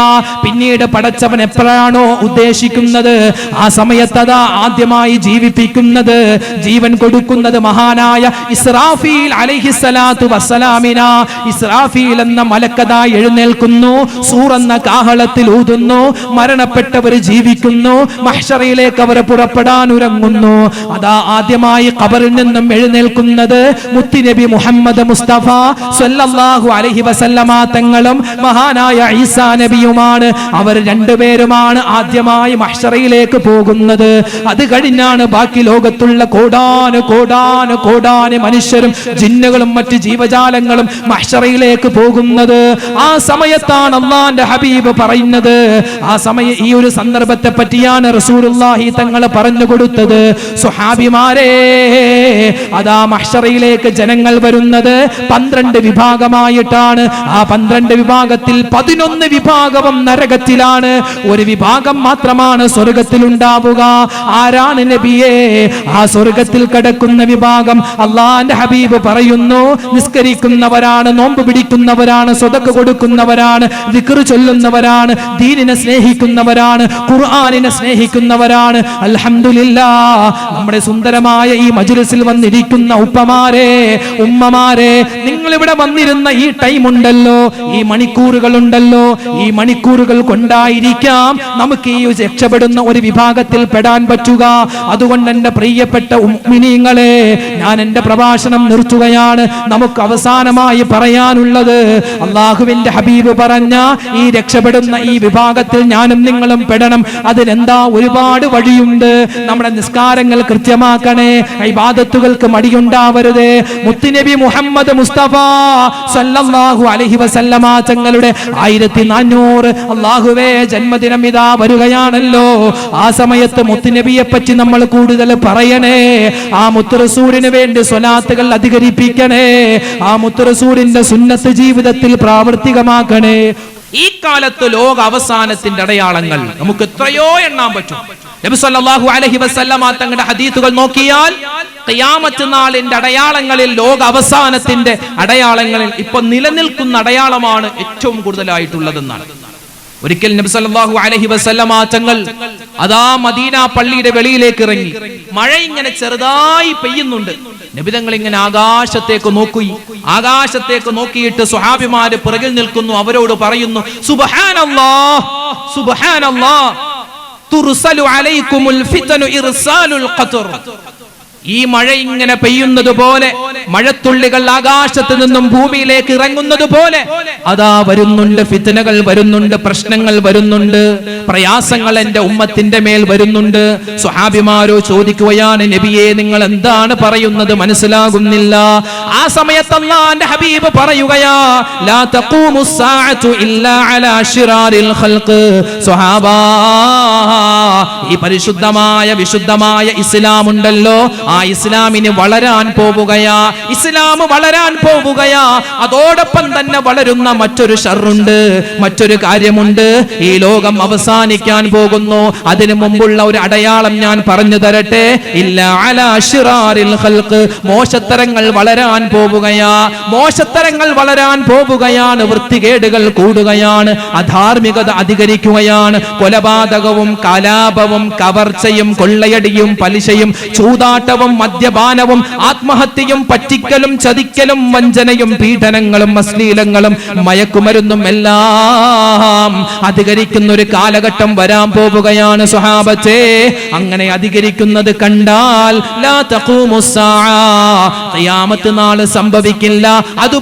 അതുപോലെ ഒരുപാട് പ്രശ്നങ്ങൾ എന്റെ ഉമ്മത്തിന്റെ മേൽ പെയ്തിറങ്ങുന്ന കാലം വരെ, അതായത് റസൂലുള്ളാഹി തങ്ങൾ പറഞ്ഞ ആ മുഴുവൻ ശിറാറുകളും മുഴുവൻ അപകടങ്ങളും മുഴുവൻ തെറ്റുകളും ഇന്ന് പെരുകുന്ന കാലത്താണ് ഞാനും നിങ്ങളും ജീവിച്ചുകൊണ്ടിരിക്കുന്നത്. അല്ലാഹുവേ, സുന്ദരമായ കടുവാപ്പള്ളിയുടെ അങ്കണത്തിനുള്ള ഈ മജ്ലിസിൽ നമ്മൾ ഇരിക്കുന്ന ഈ സമയത്ത് ലോകത്തിന്റെ വിവിധ സ്ഥലങ്ങളിൽ എത്രയോ മോശത്തരങ്ങളാണ് നടക്കുന്നത്, ഹറാമുകളാണ് നടക്കുന്നത്, വേണ്ടാത്തരങ്ങളാണ് നടക്കുന്നത്, എത്രയോ പോക്രിത്തരങ്ങളാണ് നടക്കുന്നത്, എത്രയോ മോശത്തരങ്ങളാണ് നടക്കുന്നത്. ഇതാണ് അല്ലാഹുവിന്റെ ഹബീബ് പറഞ്ഞത്. അതാ ഖിയാമത്ത് നാള് സംഭവിക്കാൻ ഇനി അധികം താമസമില്ല. കാരണം എന്റെ ഉമ്മത്ത് എല്ലാ തരത്തിലുള്ള മോശത്തരങ്ങളിലേക്കും പോകുന്നതാണ്. പത്രമാധ്യമങ്ങൾ എടുത്തു നോക്കിയാൽ നല്ല വാർത്തയേക്കാൾ കൂടുതൽ കെട്ട വാർത്തകൾ മാത്രമാണ് നമുക്ക് വായിക്കാൻ പറ്റുക, അല്ലേ? പത്രമെടുത്താൽ വണ്ടക്ക അക്ഷരത്തിൽ ഫ്രണ്ട് പേജിൽ തന്നെ ഉണ്ടാകും എന്തെങ്കിലും ഒരു നെഗറ്റീവ്. നമ്മളൊന്ന് ഒരു ദിവസം ഒരു പത്രം എടുത്താൽ അല്ലെങ്കിൽ ഒരു 5 മിനിറ്റ് നമ്മൾ ഏതെങ്കിലും ഒരു വാർത്താ ചാനൽ കേട്ടാൽ, ആ കേൾക്കുന്നതിന്റെ 95% നെഗറ്റീവ് വാർത്തകളായിരിക്കും. അവിടെ കൊന്നു, ഇവിടെ തട്ടി, അതിങ്ങനെ ചെയ്തു, ഇങ്ങനെ ചെയ്തു. ഈ നെഗറ്റീവേ ഉള്ളൂ. ഇപ്പൊ 95 ഉള്ളൂ, ഇനി 100 ആകും.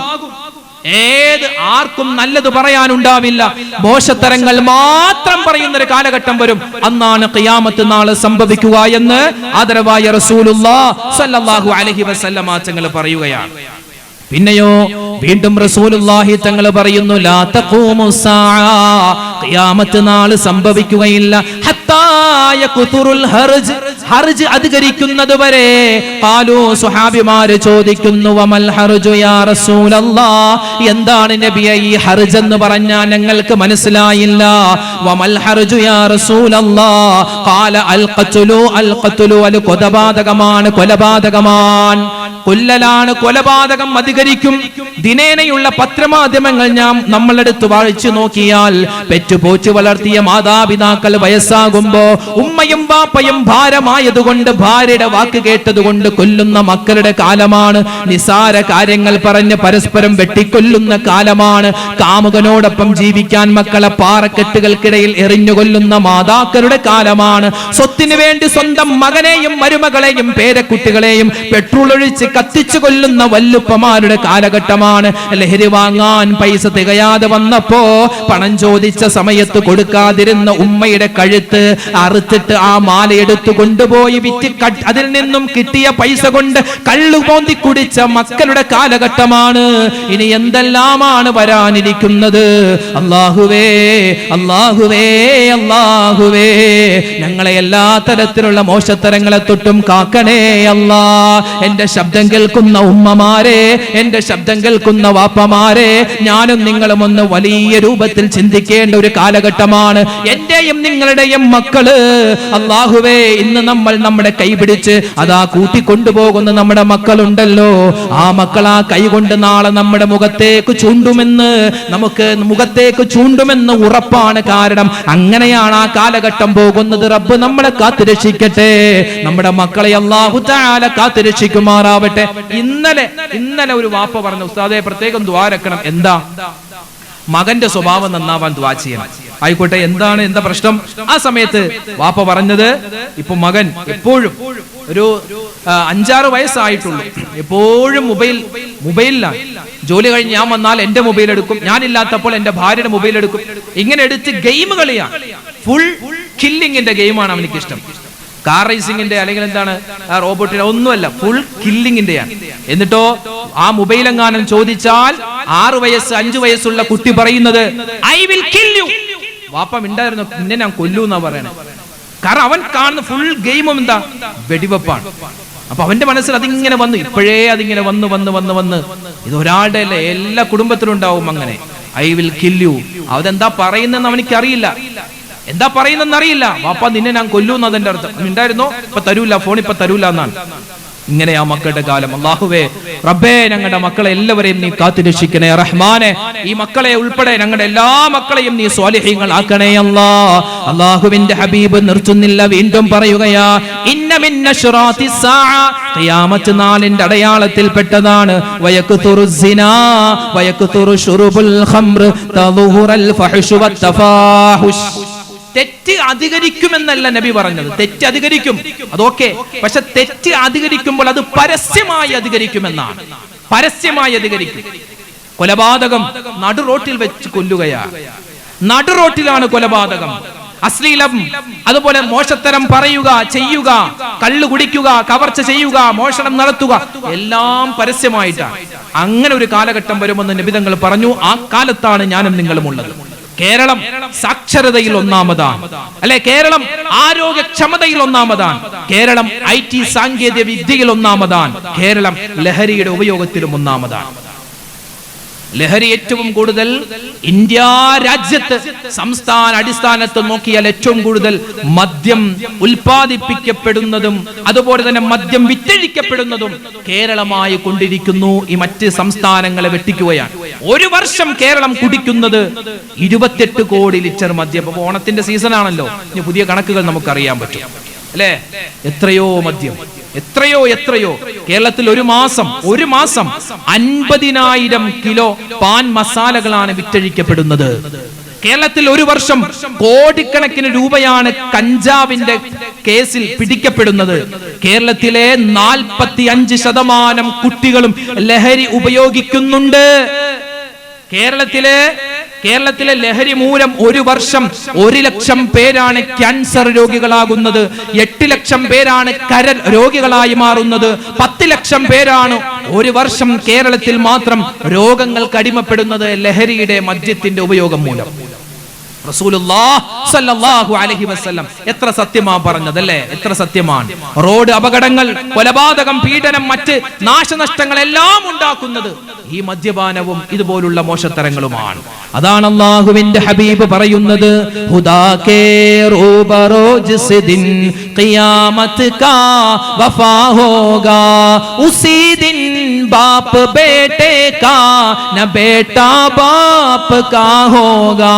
അല്ലാഹുവിന്റെ റസൂൽ സല്ലല്ലാഹു അലൈഹി വസല്ലമ തങ്ങൾ സ്വഹാബിമാരോട് പറയുകയാണ്, സ്വഹാബത്തേ നിങ്ങൾക്കറിയുമോ, അതായത് മഹ്ശറിലേക്ക് ജനങ്ങൾ വരുന്നത് 12 വിഭാഗമായിട്ടാണ്. നമ്മളെല്ലാവരും മരണപ്പെട്ട് ഖിയാമത്ത് നാൾ സംഭവിച്ച് പിന്നീട് പുനർജീവിച്ചിട്ട് മഹ്ശറിലേക്ക് ഞാനും നിങ്ങളും പോകുന്ന സമയത്ത് ജനങ്ങളെല്ലാവരും പോകുന്നത് 12 വിഭാഗമായിട്ടാ. ആ 12 വിഭാഗത്തിൽ ഒരു വിഭാഗം ജനങ്ങൾ എങ്ങനെയാണ് പോകുന്നതെന്നറിയോ? അവര് കണ്ണ് കാണാത്തവരായിട്ടാണ്. കണ്ണുണ്ട് പക്ഷേ കാഴ്ചയില്ല. പല്ലുകൾ ഇങ്ങനെ താഴേക്ക് നീണ്ടിട്ടാൻ രക്തവും ചലവും ഇങ്ങനെ ഛർദിച്ചിട്ടാണ് അവരങ്ങനെ പോകുന്നത്. ആ സമയത്ത് സ്വഹാബിമാര് ചോദിക്കുന്നു, യാ റസൂലല്ലാഹ് മൻഹും യാ ഹബീബല്ലാഹ്. നബിയേ, കേൾക്കുമ്പോൾ തന്നെ പേടിയാകുന്നു. അതേത് വിഭാഗമാണ് നബിയേ? എന്ത് തെറ്റാണ് അവർ ചെയ്തിട്ടുള്ളത്? ആ സമയത്ത് അല്ലാഹുവിന്റെ ഹബീബ് പറയുകയാണ്, ശാരിബുൽ ഖംറാൻ, കള്ളുകുടിയന്മാരാ, കള്ളുകുടിയത്തിമാരാ. പണ്ട് ആണുങ്ങളുടെ പരിപാടിയാണ് കള്ളുകുടിയെങ്കിൽ ഇന്ന് പെണ്ണുങ്ങളും മത്സരിക്കുകയാ, പെണ്ണുങ്ങളും മത്സരിക്കുകയാ, കുടുംബം മത്സരിക്കുകയാ. അല്ലാഹുവേ കാക്കണേ അല്ലാ, കാക്കണേ അല്ലാ. ആണുങ്ങളും പെണ്ണുങ്ങളും മദ്യപാനം ഉപയോഗിച്ചാൽ, മദ്യപാനം നടത്തിയാൽ, അതുപോലെ ലഹരി ഉപയോഗം നടത്തിയാൽ, കഞ്ചാവ് വലിച്ചാൽ, കഞ്ചാവ് ഉപയോഗിച്ചാൽ അവരൊക്കെ നാളെ മഹ്ശറിൽ എങ്ങനെയാ വരുന്നത്? അല്ലാഹുവിന്റെ ഹബീബ് പറയുന്നു, കണ്ണ് കാണാത്തവരാ തപ്പിത്തടഞ്ഞ മഹ്ശറിലേക്ക് പോകുന്നത്. അതുപോലെ പല്ലുകളെല്ലാം താഴേക്ക് നീണ്ടിട്ട, ചുണ്ടുകളൊക്കെ നെഞ്ചിലേക്ക് ഇങ്ങനെ ഇറങ്ങിക്കിടന്നിട്ട, രക്തവും ചലവും ഛർദിച്ചുകൊണ്ടാണ് അവരങ്ങനെ പോകുന്നത്. മറ്റുള്ള ആളുകൾ ഇവരെ കാണുമ്പോ ഇവരെ ശപിച്ചുകൊണ്ടായിരിക്കും അവരങ്ങനെ കടന്നു പോകുന്നതെന്ന് മുത്തുനബി മുഹമ്മദ് മുസ്തഫ സല്ലല്ലാഹു അലൈഹി വസല്ലമ തങ്ങൾ പറഞ്ഞു തരുകയാ. ലോക അവസാനത്തിന്റെ ഖിയാമത്ത് നാളിന്റെ നടന്നുകൊണ്ടിരിക്കുന്ന അടയാളങ്ങളാണ് നാം പറഞ്ഞു വരുന്നത്. അല്ലാഹുവിന്റെ ഹബീബ് വീണ്ടും പറയുന്നു, കസറത്തു മൗത്തിൽ ഫുജ്ആ, കസറത്തു മൗത്തിൽ ഫുജ്ആ, പെട്ടെന്നുള്ള മരണങ്ങൾ അധികരിക്കുന്ന കാലഘട്ടം വന്നാൽ സ്വഹാബാ, അത് ഖിയാമത്ത് നാളിന്റെ അടയാളമാ. പെട്ടെന്നുള്ള മരണം. ഇന്നോ ഒരു തലകറക്കം വന്ന് ഹോസ്പിറ്റലിൽ ചെന്ന് പരിശോധിക്കുമ്പോ തലയിൽ ബ്ലഡ് കോട്ടാൻ, ക്യാൻസറാൻ, 1-2 ദിവസം ആശുപത്രിയിൽ കിടന്നു, സ്റ്റേജ് 4 കഴിഞ്ഞു പോയി, അയാൾ മരണപ്പെടുന്നു. പെടുന്നനെയുള്ള മരണം, പെടുന്നനെയുള്ള മരണം അല്ലെ. ബാത്റൂമിൽ ഒന്ന് ജസ്റ്റ് ഒന്ന് തെന്നി വീണതാണ്.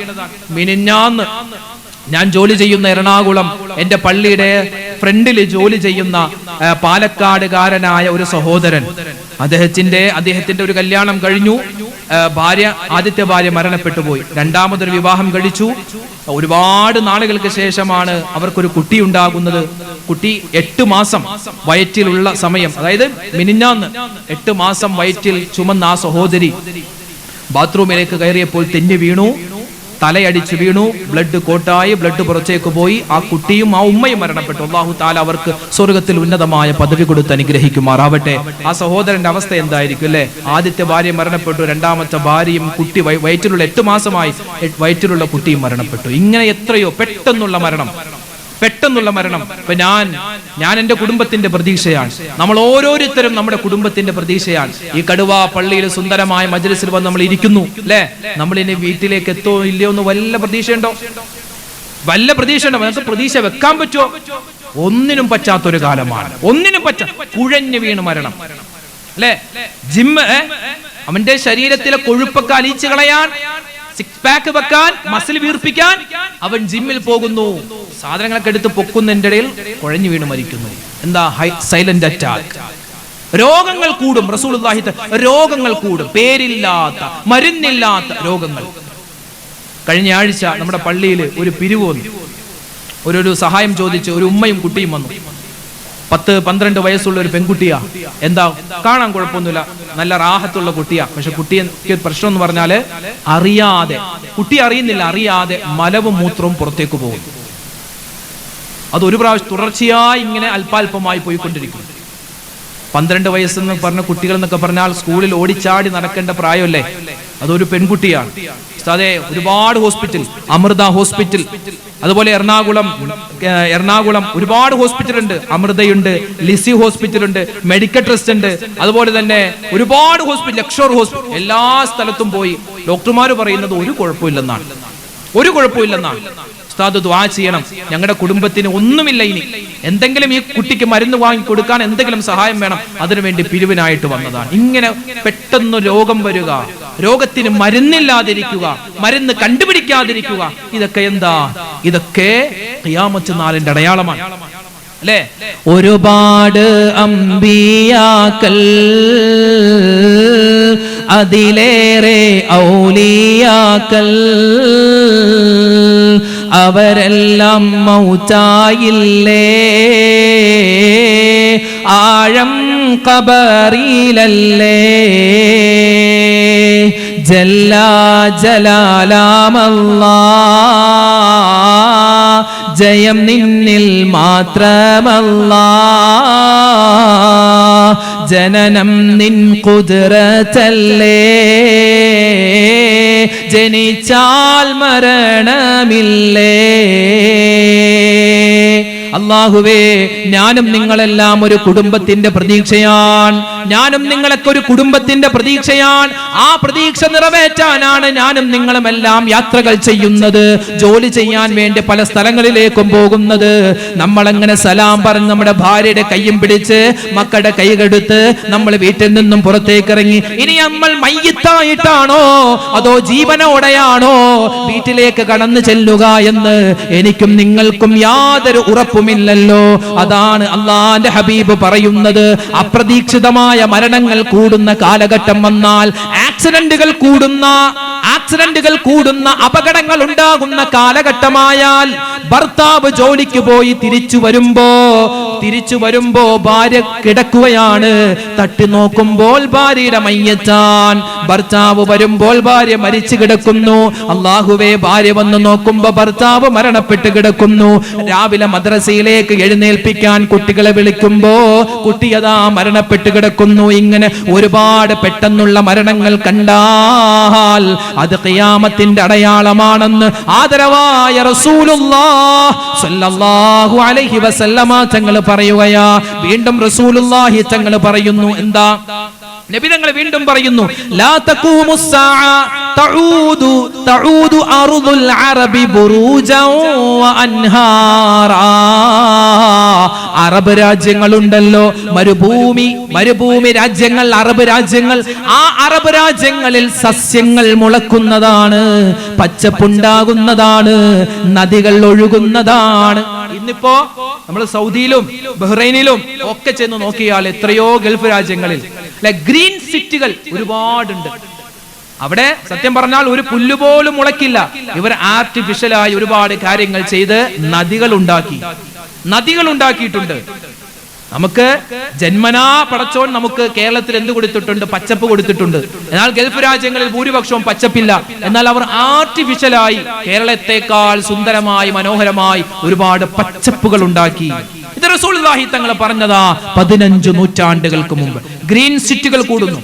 തബൂക്ക്, അല്ലൈൻ, ത്വായിഫ്, അബഹ, അൽ ജസീം, ബുറൈദ, സാജർ തുടങ്ങിയ സ്ഥലങ്ങളൊക്കെ ചെന്ന് നോക്കിയാൽ അതൊക്കെ ഗ്രീൻ വില്ലേജായി മാറ്റപ്പെട്ടിരിക്കുകയാണ്. ഇങ്ങനെ എത്രയോ അടയാളങ്ങൾ റസൂലുള്ളാഹി തങ്ങൾ പറയുന്നു. അതൊക്കെ സത്യമായി കൊണ്ടിരിക്കുകയാണ്. വീണ്ടും റസൂലുള്ളാഹി സ്വല്ലല്ലാഹു അലൈഹി വസല്ലമ തങ്ങൾ പറയുന്നു, വകസറത്തുൽ കദിബ്, നുണ അധികരിക്കുന്നതാണ്. ഇന്നിപ്പോ ഇങ്ങോട്ട് ട്രെയിനിൽ വരുമ്പോ, ഞാൻ കറക്റ്റ് സ്ഥലം പറയുന്നില്ല, ഒരു സ്ഥലത്ത് ട്രെയിനിങ് സ്ലോ ആയി. അപ്പൊ അവിടെ ഈ ഓണാഘോഷത്തിന്റെ പരിപാടികൾ ഇങ്ങനെ ഫ്ലെക്സ് വെച്ചിട്ടുണ്ട്. പരിപാടികൾ എന്തൊക്കെയാണ്? വടംവലി, കലം, തല്ലിപ്പൊളിക്കൽ, അങ്ങനെ അവസാനം നുണ പറയൽ മത്സരം. ഏറ്റവും വലിയ നുണ പറയുന്നവർക്ക് സമ്മാനം. ഇന്നിപ്പോ മാധ്യമങ്ങൾ അല്ലെ, റസൂലുള്ളാഹി തങ്ങൾ മാധ്യമങ്ങൾ കണ്ടതും കേട്ടതും പ്രചരിപ്പിക്കുന്നു. മാധ്യമങ്ങൾ അത് സത്യമാണോ എന്നറിയില്ല. ഏതോ ഒരു ചാനലിൽ ഒരു പരിപാടി ഉണ്ടല്ലോ, ആ പരിപാടിയുടെ പേര് തന്നെ കണ്ടതും കേട്ടതും എന്നാണ്. സത്യമാവണമെന്നില്ല, അവിടെ നിന്ന് ഇവിടെയൊക്കെ കണ്ടതും കേട്ടതും ഞങ്ങൾ പറയും. ഇങ്ങനെ മത്സരിക്കുന്ന ഒരു കാലഘട്ടം വരും. മത്സരിക്കുന്ന കാലഘട്ടം വരും. വീണ്ടും റസൂലുള്ളാഹി സ്വല്ലല്ലാഹു അലൈഹി വസല്ലമ തങ്ങൾ പറയുന്നു, മദ്രസകളിൽ നമ്മൾ പഠിച്ച ഒരു ഹദീസാണിത് അല്ലെ, അടിമ സ്ത്രീ യജമാനത്തിയെ പ്രസവിക്കുക. ഇതിങ്ങനെ കേട്ട് പഠിച്ച് നമ്മൾ ഇത് ഞാനൊക്കെ മദ്രസയിൽ നമ്മളൊക്കെ പഠിച്ചതാ, അടിമ സ്ത്രീ യജമാനത്തിയെ പ്രസവിക്കുക. അതെന്താണ്? ഖിയാമത്ത് നാളിനിടയാ. ഇത് അടിമ സ്ത്രീ യജമാനത്തി ഇതെങ്ങനെയാ? ഇപ്പോഴല്ലേ മനസ്സിലാകുന്നത്. എന്താ അതിന്റെ അർത്ഥം? അതിന്റെ വിവക്ഷ എന്താ? ഉമ്മാനെ തല്ലുന്ന മക്കൾ, വാപ്പാനെ അകറ്റുന്ന മക്കൾ, വാപ്പയെ തെറി പറയുന്ന, ഉമ്മമാരെ അകറ്റി നിർത്തുന്ന, വാപ്പാനെ കൊല്ലുന്ന, ഉമ്മാനെ കൊല്ലുന്ന മക്കൾ കൂടുന്ന കാലം. അതാണ് അള്ളാഹുവിന്റെ ഹബീബ് പറഞ്ഞതിന്റെ സാരം. അൻചലിദൽ അമതു റബ്ബതഹാ, അടിമ സ്ത്രീ യജമാനത്തിയെ പ്രസവിക്കുക എന്ന് പറഞ്ഞാൽ ഉമ്മയെയും വാപ്പയെയും ഭരിക്കുന്ന മക്കൾ ഉണ്ടാകുന്ന കാലഘട്ടമാണ്. ആരാ ഉമ്മയും വാപ്പയും? ആരാ നമ്മുടെ ഉമ്മായും വാപ്പയും? ആരാ? നാം കഴിക്കാത്ത സമയം അവരും കഴിക്കാതിരുന്നു, നാം കുടിക്കാത്ത സമയം അവരും കുടിക്കാതിരുന്നു, നാം ഉറങ്ങാത്ത സമയം അവരും ഉറങ്ങാതിരുന്നു, നാം കരഞ്ഞ സമയം അവരും കരഞ്ഞവരാണ്, നാം മെലിഞ്ഞ സമയം അവരും മെലിഞ്ഞവരാണ്. അല്ലാഹുവേ, ഞങ്ങളുടെ മാതാപിതാക്കൾ ജീവിച്ചിരിക്കുന്നവർ, അവർക്ക് നീ ഖൈറ് കൊടുക്കണേ അല്ലാ. മരണപ്പെട്ട മാതാപിതാക്കൾക്ക് നീ മഗ്ഫിറത്തും മർഹമത്തും നൽകണേ അല്ലാ. അമ്മേ അനശ്വര ചൈതന്യമേ, എന്റെ ജീവന്റെ ജീവനാമമ്മേ, എന്നും അങ്ങേക്കൊരു കുഞ്ഞായിരുന്നു ഞാൻ, കാരുണ്യ സിന്ധുവാമമ്മേ. അമ്പിളി മാമനെ മാനത്ത് കാണിച്ച് താരാട്ടി ചോറൂട്ടുമമ്മേ, കേവലം നാഭിനാളത്തിന്റെ ബന്ധമല്ലായികയാൽ ഓതുന്നിതമ്മേ. ജീവിതയാത്രക്ക് സാക്ഷിയാമൊക്കെയും അങ്ങ് കനിഞ്ഞതാണമ്മേ. അറിയുമോ, മഹാനായ മൂസാ നബി അലൈഹിസ്സലാത്തു വസ്സലാം ഒരിക്കൽ അല്ലാഹുവിനോട് ചോദിക്കുകയാണ്, യാ റബ്ബി ഔസിനി യാ റഹ്മാൻ, അല്ലാഹുവേ പടച്ചവനെ, എനിക്കൊരു വസിയ്യത്ത് നീ തരുമോ? ഒരു വസിയ്യത്ത് നീ തരുമോ? എന്താണ് വസിയ്യത്ത്? ആ കാര്യം ഞാൻ ചെയ്താൽ സ്വർഗ്ഗത്തിൽ എനിക്ക് വേഗത്തിൽ കടക്കാൻ പറ്റും. ആ സമയത്ത് അല്ലാഹു സുബ്ഹാനഹു വ തആല പറഞ്ഞു കൊടുക്കുന്നു, മൂസ നബിയേ, ഉസീക ബി ഉമ്മിക ഹസനാ,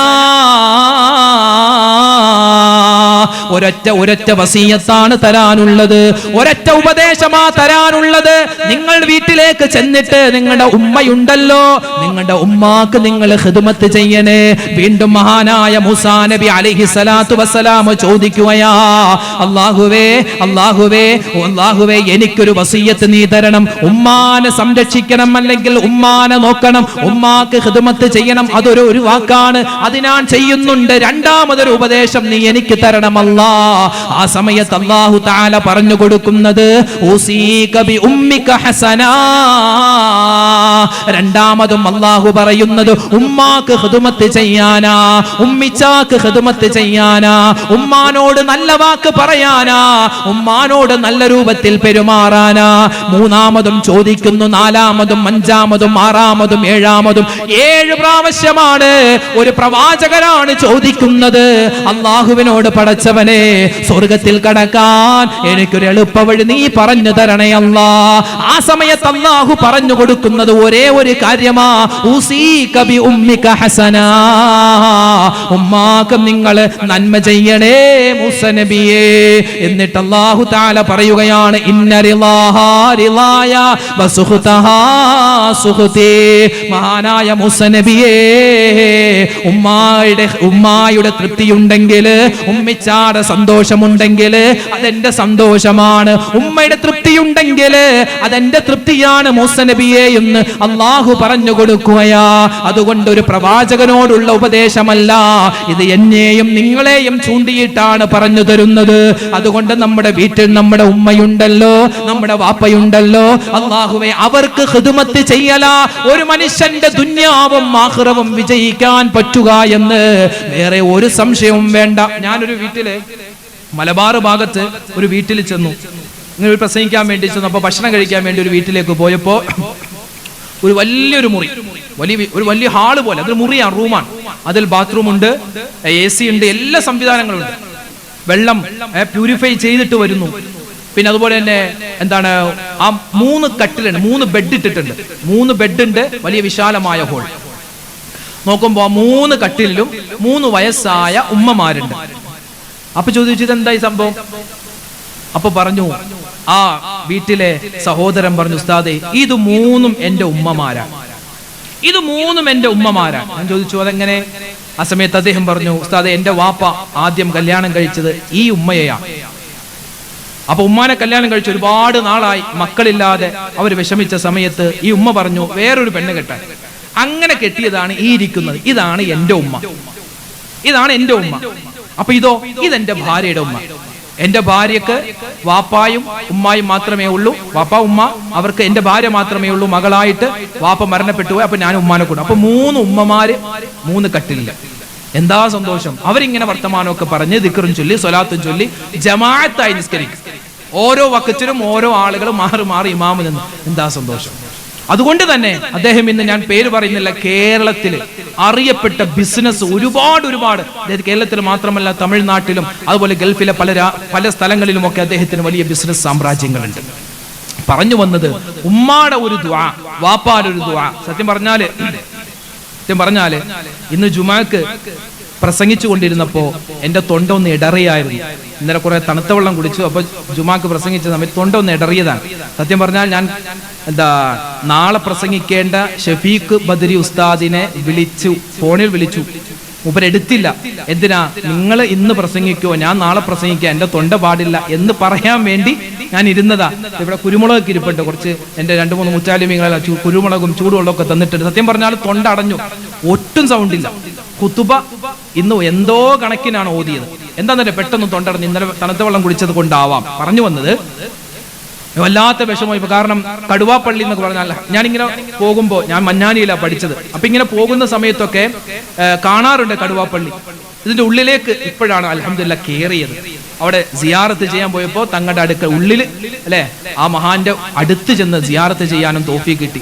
അപ്പൊ ഇവിടെ വരിക, ബഹുമാനപ്പെട്ട ഉസ്താദുമാരുടെ ഈ ഒരു മുന്നിൽ വെച്ച് അവരുടെ ആ ഒരു അങ്കണത്തിൽ വെച്ച് എന്തെങ്കിലുമൊക്കെ ദീൻ പറയുക, അത് വലിയ ആഗ്രഹം. അതുകൊണ്ട് ബിസ്മില്ലാ തവക്കൽതു അലല്ലാഹ് എന്ന് പറഞ്ഞു ഉമ്മാനെ വിളിച്ചു. എന്റെ ഉമ്മാനെ വിളിച്ചിട്ട് പറഞ്ഞു, എന്റെ തൊണ്ട ഇങ്ങനെ പോയിട്ട്, അതൊന്നും കുഴപ്പമില്ല ചെറുക്ക, നീ പോടാ. ഒരൊറ്റ വാക്കാണ് എന്റെ ഉമ്മാണ്, അതൊന്നും കുഴപ്പമില്ല ചെറുക്ക, നീ പോടാ. ഇതുപോലെ എത്രയോ ഉമ്മമാരെ നമ്മളെ പറയുന്നുണ്ടാവും അല്ലേ? ഉമ്മമാരെ വിടല്ലേ മക്കളെ. നമ്മളൊക്കെ വലിയ ആലിമാവൂല്ലേ? വലിയ ആലിമായാലും എത്ര വലിയ ബിസിനസ്സുകാരനായാലും നമ്മുടെ ഉമ്മച്ചിക്ക് നമ്മൾ ചെറിയ പയ്യനാണ്. അതുകൊണ്ട് ഉമ്മാടെ പൊരുത്തം, വാപ്പാടെ പൊരുത്തം, അത് രണ്ടും ഇല്ലെങ്കിൽ എത്ര വലിയ ആലിമാണെങ്കിലും, എത്ര വലിയ ആളാണെങ്കിലും, എത്ര വലിയ ഹാജിയാരാണെങ്കിലും തകർന്നു പോകും. മുത്തുനബി മുഹമ്മദ് മുസ്തഫ സല്ലല്ലാഹു അലൈഹി വസല്ലമ തങ്ങൾ പറഞ്ഞ ഒരു ഹദീസിന്റെ ആശയം ഇങ്ങനെയാ. നമ്മളിപ്പോ ഇശാ നിസ്കാരം ബാങ്ക് വിളിച്ചു, ഇശാ നമ്മൾ നിസ്കരിച്ചില്ല എന്ന് വെക്കുക. നമ്മൾ ഇശാ നിസ്കരിക്കാതെ കിടന്നുറങ്ങി, ഇശാ നിസ്കാരം ഖളാ ആക്കി. ഇതിന്റെ ശിക്ഷ എപ്പോഴാ? നാളെ ആഖിറത്തിൽ ചെല്ലുമ്പോൾ അല്ലാഹു തആല നമുക്ക് തരും. അല്ലാഹു കാത്തുരക്ഷിക്കുമാറാവട്ടെ. അപ്പോഴാണ് ശിക്ഷ. നോമ്പ് പിടിച്ചില്ലെങ്കിൽ ശിക്ഷ അവിടെയാ. പക്ഷേ ഉമ്മാനെയും വാപ്പാനെയും ബുദ്ധിമുട്ടിച്ചാൽ അതിന്റെ ശിക്ഷ ഈ ദുനിയാവിൽ തന്നെയാണ്. 3 തരത്തിലാണ് അല്ലാഹു തആല ശിക്ഷിക്കുന്നത്. ഒന്ന് നമ്മൾ എന്ത് ചെയ്താലും ഒരു ബർക്കത്തുണ്ട്. ചില ചെറുപ്പക്കാരുണ്ട്, കച്ചവടം മാറി ചെയ്യും, പക്ഷേ മുന്നോട്ട് പോകൂല. എത്ര ചെയ്താലും. എന്നിട്ടോ ഉസ്താദുമാരെ കാണാൻ വരുന്നു, തങ്ങന്മാരെ കാണാൻ വരുന്നു, വെള്ളം മന്ത്രിച്ചു കുടിക്കുന്നു, ഒരു കാര്യമില്ല. വീട്ടിലുള്ള ഉമ്മാനോട് വാപ്പാനോട് മോശമായി പെരുമാറുന്നു. പിന്നെയോ രണ്ടാമത് ശിക്ഷ കൊടുക്കുന്നത് ഇവനെ ഇങ്ങനെ ഇടങ്ങേറാക്കുന്ന മക്കളെ അല്ലാഹു തആല കൊടുക്കുമെന്നാണ്. 3ാമത്തെ ശിക്ഷ അവന്റെ ജീവിതം കുടുസായി പോകും, പെട്ടെന്ന് മരിച്ചു പോകുമെന്നാണ്. ഈ 3 ശിക്ഷ ദുനിയാവിൽ തന്നെ ഉണ്ട്. പിന്നെ ആഖിറത്തിൽ വേറെ എക്സ്ട്രാ. ഇതാണ് വാപ്പാ ഉമ്മ. അല്ലാഹുവേ, എന്റെ വാപ്പ എന്റെ ഉമ്മ, നമ്മുടെയൊക്കെ വാപ്പമാർ ഉമ്മമാർ അല്ലെ, അവരുടെയൊക്കെ ദുആ. വാപ്പ ചിലപ്പോ വായ കൊണ്ട് ദുആ ചെയ്യൂല, ഉമ്മ എന്താ ദുആ ചെയ്യും അല്ലെ, വായ കൊണ്ട് പറയും. ഉമ്മ പറയും അത് കുഴപ്പമില്ല മോനെ, അതൊക്കെ ശരിയാവൂടാ എന്ന് ഉമ്മ പറയും. വാപ്പയോ ഒന്നും പറയും. ചിലപ്പോ ഒരു തോളിൽ 2 തട്ടായിരിക്കും, ആ തട്ടിലുണ്ടാതുക, അല്ലെങ്കിൽ പറയും ആ കുഴപ്പമൊന്നും ഉണ്ടാവില്ല, ദുആ ചെയ്യാം. ആ ദുആ ചെയ്യാമെന്ന വാക്ക് തന്നെ വലിയ ദുആയാണ്. അതാണ് വാപ്പാ ഉമ്മ. അല്ലാഹുവേ, ഞങ്ങളുടെ ജീവിച്ചിരിക്കുന്ന മാതാപിതാക്കൾക്ക് നീ ആഫിയത്ത് കൊടുക്കണേ അല്ലാ. മരണപ്പെട്ട മാതാപിതാക്കൾക്ക് നീ സ്വർഗത്തിൽ ഉന്നതമായ സ്ഥാനമാനങ്ങൾ കൊടുക്കണയല്ല. എന്റെ പ്രിയപ്പെട്ട മുഅ്മിനീങ്ങളെ, പറഞ്ഞു വന്നത് ഖിയാമത്ത് നാളിന്റെ അടയാളത്തിൽപ്പെട്ടതാ. അല്ലാഹുവിന്റെ റസൂല് പറയുന്നു, അൻതലിദല്ലമതു റബ്ബതഹാ, ഉമ്മാനെ തല്ലുന്ന വാപ്പാനെ തെറി പറയുന്ന മക്കളുടെ കാലഘട്ടം അധികരിക്കുന്നതാ. വീണ്ടും റസൂലുള്ളാഹി തങ്ങൾ പറയുന്നു, ഇന്ന മിൻ അശ്റാത്തിസ് സാഅ, ഖിയാമത്തിന്റെ അടയാളത്തിൽപ്പെട്ടതാണ് ഖതിഅത്തുർ റഹം, കുടുംബ ബന്ധം മുറിക്കുന്നവർ കൂടുകയാണ്. കുടുംബ ബന്ധം മുറിക്കുന്നവർ, പിണക്കം ഉള്ളവർ, വഴക്കുകൾ ഉണ്ടാകും, ത്വലാഖുകൾ അധികരിക്കും, ഭാര്യ ഭർത്താവിനെ ചതിക്കും, ഭർത്താവ് ഭാര്യയെ ചതിക്കും, ഒരുപാട് പ്രശ്നങ്ങളും പ്രതിസന്ധികളും കുടുംബത്തിൽ ഉണ്ടാകും.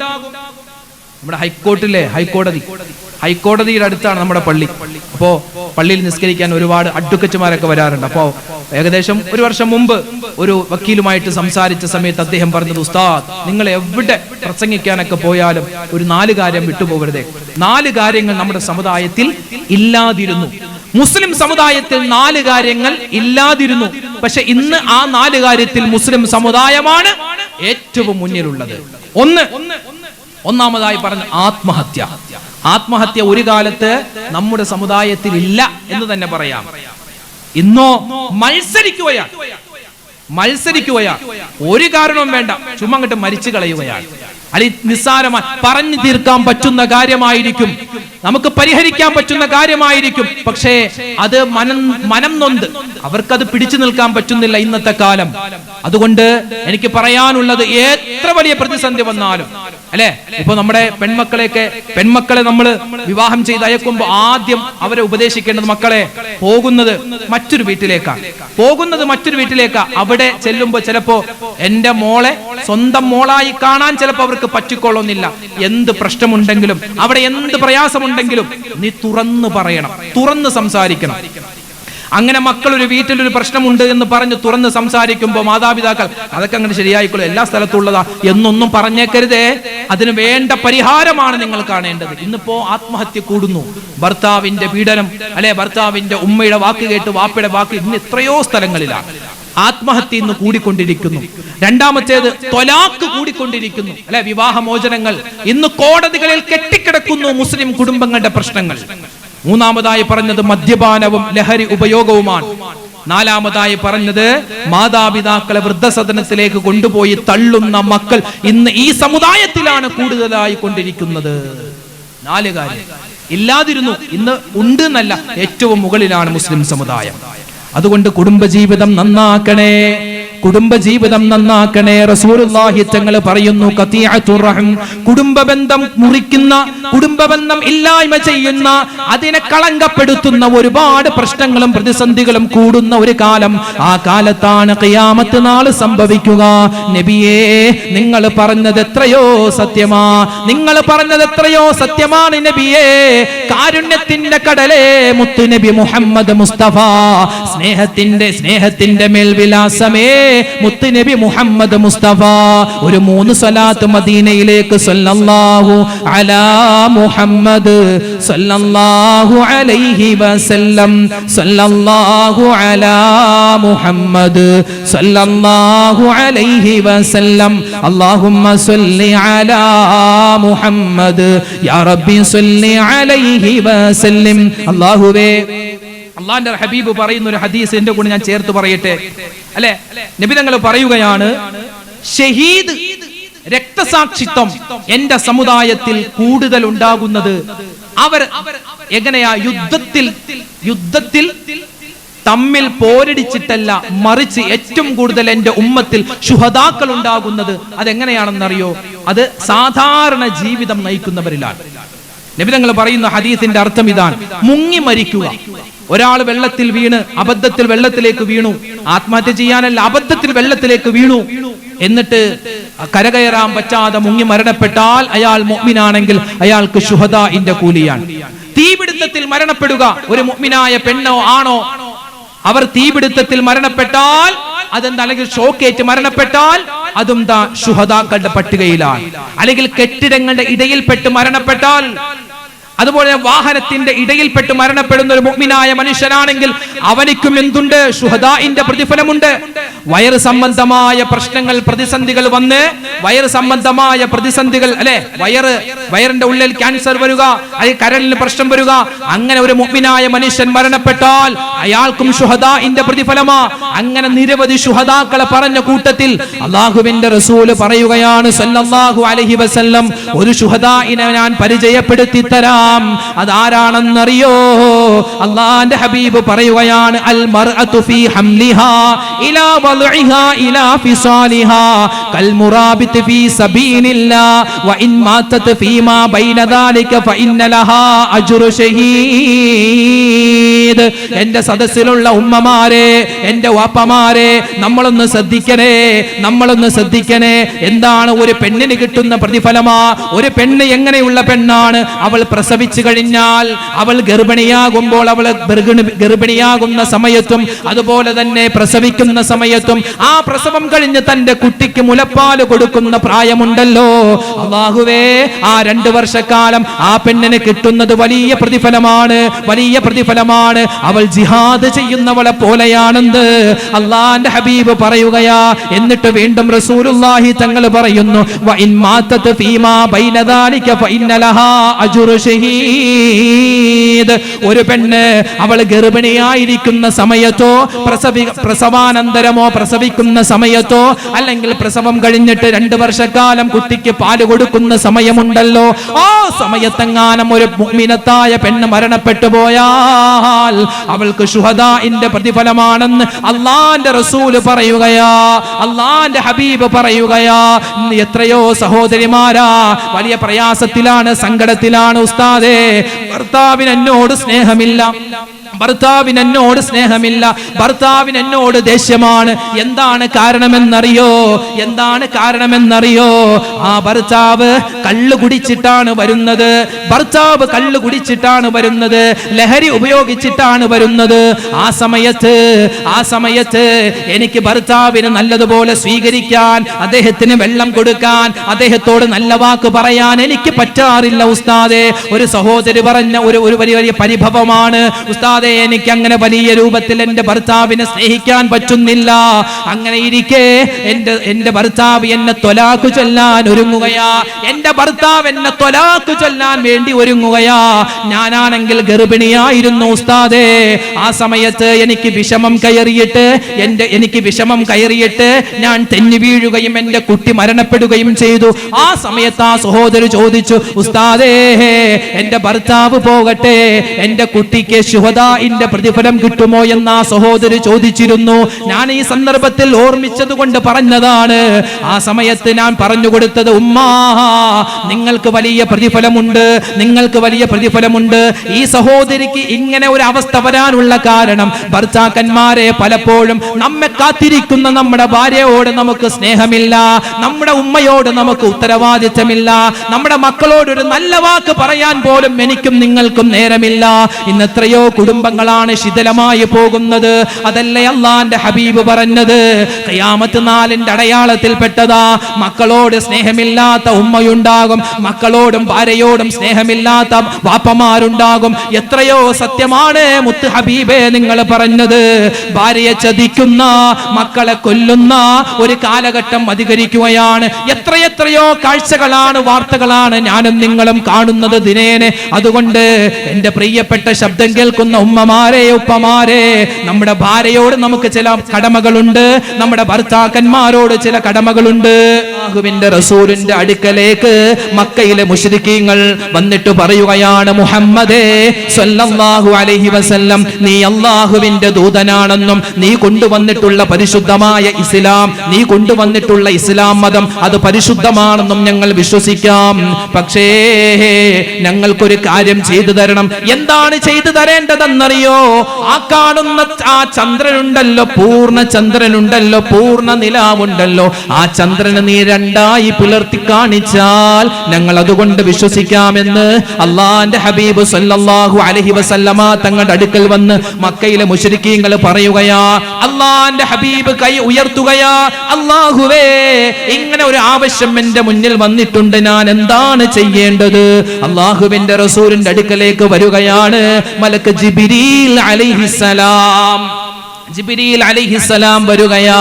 വന്നിട്ട് പറയുന്നു, നബിയേ, അല്ലാഹു തആല പറയുകയാ, നിങ്ങളുടെ മുസബ്ബഹ വിരലുണ്ടല്ലോ, നിങ്ങളുടെ ചൂണ്ടുവിരലുണ്ടല്ലോ, ആ വിരലൊന്നെടുത്ത് നിങ്ങൾ ആംഗ്യം കാണിക്കണം നബിയേ.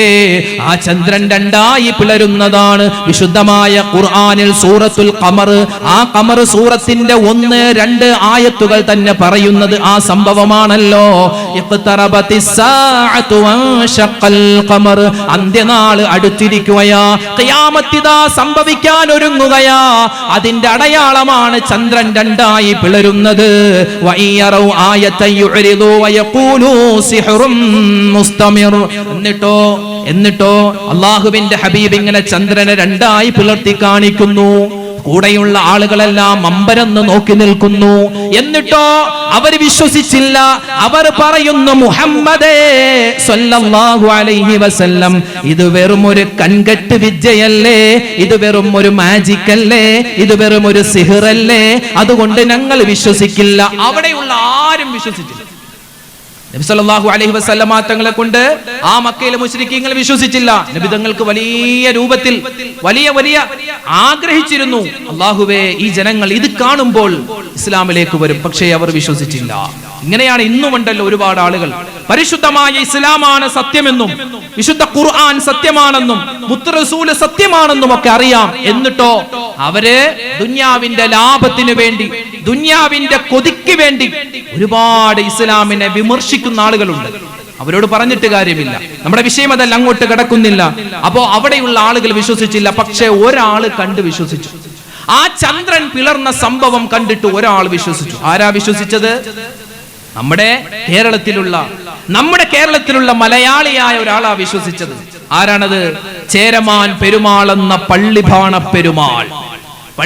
പെരുമാൾ, ചേരമാൻ പെരുമാൾ രാജാവ്. ഭക്ഷണം കഴിഞ്ഞ് രാത്രി കൊട്ടാരത്തിന്റെ മട്ടുപ്പാവൽ ഇങ്ങനെ ഉലാച്ചുകൊണ്ടിരിക്കുന്ന സമയത്ത് ആകാശത്തേക്ക് നോക്കുമ്പോ പൂർണ്ണചന്ദ്രൻ അത് രണ്ടായി പിളരുന്നു, വീണ്ടും ഒന്നിക്കുന്നു. അത്ഭുതം! ഓടി വന്നു തന്റെ ജ്യോത്സ്യന്മാരുടെ അടുക്കലേക്ക്. എന്താണ് ഇങ്ങനെ ഒരു സംഭവം കണ്ടല്ലോ? അവർ ഗണിച്ചു പറയുകയാണ്, അത് മക്ക എന്ന പ്രദേശത്ത് മുഹമ്മദ് എന്നൊരു പ്രവാചകർ വന്നിട്ടുണ്ട്, ആ പ്രവാചകരുടെ പണിയാണ് എന്നോ. അങ്ങനെയെങ്കിൽ എനിക്ക് ആ പ്രവാചകരെ കാണണം. പോയി പായിക്കപ്പലിൽ മാസങ്ങൾ സഞ്ചരിച്ചു പോയി. അള്ളാഹുവിന്റെ ഹബീബ് മുത്തുനബി മുഹമ്മദ് മുസ്തഫ തങ്ങളെ തന്റെ കണ്ണുകൾ കൊണ്ട് കണ്ടു. പള്ളിബാണ പെരുമാൾ താജുദ്ദീൻ എന്ന പേര് സ്വീകരിച്ചു, സ്വഹാബിയായി. 17-18 ദിവസം അവിടെ താമസിച്ചു. പോയപ്പോൾ സഞ്ചബീൽ കൊണ്ടുപോയി, ഇഞ്ചി കൊണ്ടുപോയി എന്നൊക്കെ നമുക്ക് വിശദമായി മറ്റ് കിതാബുകളിൽ കാണാൻ പറ്റും. ഒരുപാട് കിതാബുകളിൽ ആ ഒരു സംഭവമൊക്കെ പറഞ്ഞിട്ടുണ്ട്. എന്തുമാവട്ടെ, ഇന്നും അദ്ദേഹത്തിന്റെ ജനാസ അടക്കം ചെയ്യപ്പെട്ടിട്ടുള്ളത് ഒമാനിലെ സലാല എന്ന് പറയുന്ന സ്ഥലത്താണ്. ഒമാൻ എന്ന് പറഞ്ഞാൽ ഗൾഫ് കൺട്രിയാണ്, മരുഭൂമിയും ഒട്ടകമൊക്കെ ഉള്ള രാജ്യമാണ്. പക്ഷേ ഈ സലാല എന്ന് പറയുന്ന സ്ഥലത്ത് അവിടെ തനി കേരളമാണ്. നിങ്ങൾ പോയ ഉസ്താദുമാരെ കൊണ്ടാകും, ആളുകളുണ്ടാകും. അവിടെ ചെന്നാൽ തനി കേരളം, നമ്മുടെ അടക്കയും വെറ്റിലയും തെങ്ങും വാഴയൊക്കെ ഉള്ള തനി കേരളമാണ്. എന്തേ? അല്ലാഹു തആല അദ്ദേഹത്തിനത് സ്വന്തം നാട് പോലെ ആക്കി കൊടുത്തതാവാം. പറഞ്ഞു വന്നത് ഖിയാമത്ത് നാൾ, ലോക അവസാനത്തിന്റെ കഴിഞ്ഞുപോയ അടയാളങ്ങളാണ്. ഇനിയും ഒരുപാട് അടയാളങ്ങൾ പറയാനുണ്ട്. തൽക്കാലം നമ്മൾ ഇവിടെ നിർത്തുകയാ. ലോക അവസാനത്തിന്റെ ഖിയാമത്ത് നാളിന്റെ കഴിഞ്ഞുപോയ അടയാളങ്ങൾ നമുക്കൊന്ന് എണ്ണിയാലോ? ഒന്നാമത്തേത്, അല്ലാഹു സുബ്ഹാനഹു വ തആല ഈ ലോകത്തെ സൃഷ്ടിച്ചു. രണ്ടാമത്തേത്, മഹാനായ ആദം നബി അലൈഹിസ്സലാത്തു വസ്സലാമിനെ അല്ലാഹു സൃഷ്ടിക്കുകയും ഈ ഭൂമി ലോകത്തേക്ക് ഇറക്കുകയും ചെയ്തു. മൂന്നാമത്തേത്, നൂഹ് നബി അലൈഹിസ്സലാത്തു വസ്സലാമിന്റെ കാലത്തുണ്ടായ തൂഫാൻ എന്ന ജലപ്രളയം. അത് ഖിയാമത്ത് നാളിന്റെ കഴിഞ്ഞുപോയ അടയാളമാണ്. പിന്നെയോ മുത്തുനബി മുഹമ്മദ് മുസ്തഫ സല്ലല്ലാഹു അലൈഹി വസല്ലമ തങ്ങൾ ഈ ലോകത്തേക്ക് കടന്നു വന്നതും അവിടുന്ന് വഫാത്തായതും ഖിയാമത്തിന്റെ അടയാളമാണ്. ചന്ദ്രൻ രണ്ടായി പിളർന്നതും അത് ഖിയാമത്തിന്റെ കഴിഞ്ഞുപോയ അടയാളമാണ്. ഇനി നമ്മൾ ഈ കാലത്ത് ലോക അവസാനത്തിന്റെ അടയാളങ്ങൾ നമുക്ക് എത്രയോ എണ്ണാൻ പറ്റും. നബി സല്ലല്ലാഹു അലൈഹി വസല്ലമ തങ്ങളുടെ ഹദീസുകൾ നോക്കിയാൽ ഖിയാമത്ത് നാളിന്റെ അടയാളങ്ങളിൽ, ലോക അവസാനത്തിന്റെ അടയാളങ്ങളിൽ ഇപ്പൊ നിലനിൽക്കുന്ന അടയാളമാണ് ഏറ്റവും കൂടുതലായിട്ടുള്ളതെന്നാണ്. ഒരിക്കൽ നബി സല്ലല്ലാഹു അലൈഹി വസല്ലമ തങ്ങൾ അതാ മദീന പള്ളിയുടെ വെളിയിലേക്ക് ഇറങ്ങി. മഴ ഇങ്ങനെ ചെറുതായി പെയ്യുന്നുണ്ട്. നബി തങ്ങൾ ഇങ്ങനെ ആകാശത്തേക്ക് നോക്കിയിട്ട് സ്വഹാബിമാര് പിറകിൽ നിൽക്കുന്നു. അവരോട് പറയുന്നു, സുബ്ഹാനല്ലാഹ് സുബ്ഹാനല്ലാഹ് തുർസലു അലൈക്കുമുൽ ഫിതനു ഇർസാലുൽ ഖത്ർ.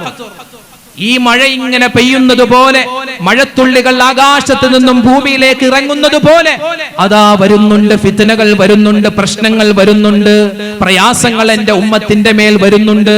സ്വഹാബിമാരോ ചോദിക്കുകയാണ്, നബിയെ നിങ്ങൾ എന്താണ് പറയുന്നത്, മനസ്സിലാകുന്നില്ല. ആ സമയത്ത് അല്ലാഹുവിന്റെ ഹബീബ് പറയുകയാ, ലാ തഖൂമുസ് സാഅതു ഇല്ലാ അലാ ശിറാരിൽ ഖൽഖ്. സ്വഹാബാ, ഈ പരിശുദ്ധമായ വിശുദ്ധമായ ഇസ്ലാം ഉണ്ടല്ലോ, ആ ഇസ്ലാമിന് വളരാൻ പോവുകയാ, ഇസ്ലാം വളരാൻ പോവുകയാ. അതോടൊപ്പം തന്നെ വളരുന്ന മറ്റൊരു ഷർറുണ്ട്, മറ്റൊരു കാര്യമുണ്ട്. ഈ ലോകം അവസാനിക്കാൻ പോകുന്നു. അതിനു മുമ്പുള്ള ഒരു അടയാളം ഞാൻ പറഞ്ഞു തരട്ടെ.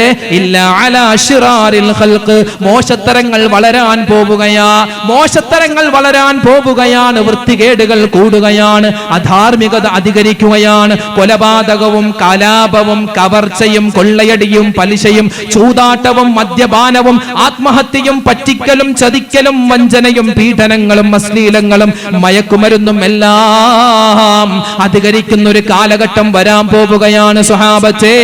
അങ്ങനെ അധികരിക്കുന്നത് കണ്ടാൽ ലാ തഖൂമുസ് സാഅ, ഖിയാമത്ത് നാൾ സംഭവിക്കില്ല. അതുപോലെ ഒരുപാട് പ്രശ്നങ്ങൾ എന്റെ ഉമ്മത്തിന്റെ മേൽ പെയ്തിറങ്ങുന്ന കാലം വരെ, അതായത് റസൂലുള്ളാഹി തങ്ങൾ പറഞ്ഞ ആ മുഴുവൻ ശിറാറുകളും മുഴുവൻ അപകടങ്ങളും മുഴുവൻ തെറ്റുകളും ഇന്ന് പെരുകുന്ന കാലത്താണ് ഞാനും നിങ്ങളും ജീവിച്ചു കൊണ്ടിരിക്കുന്നത്.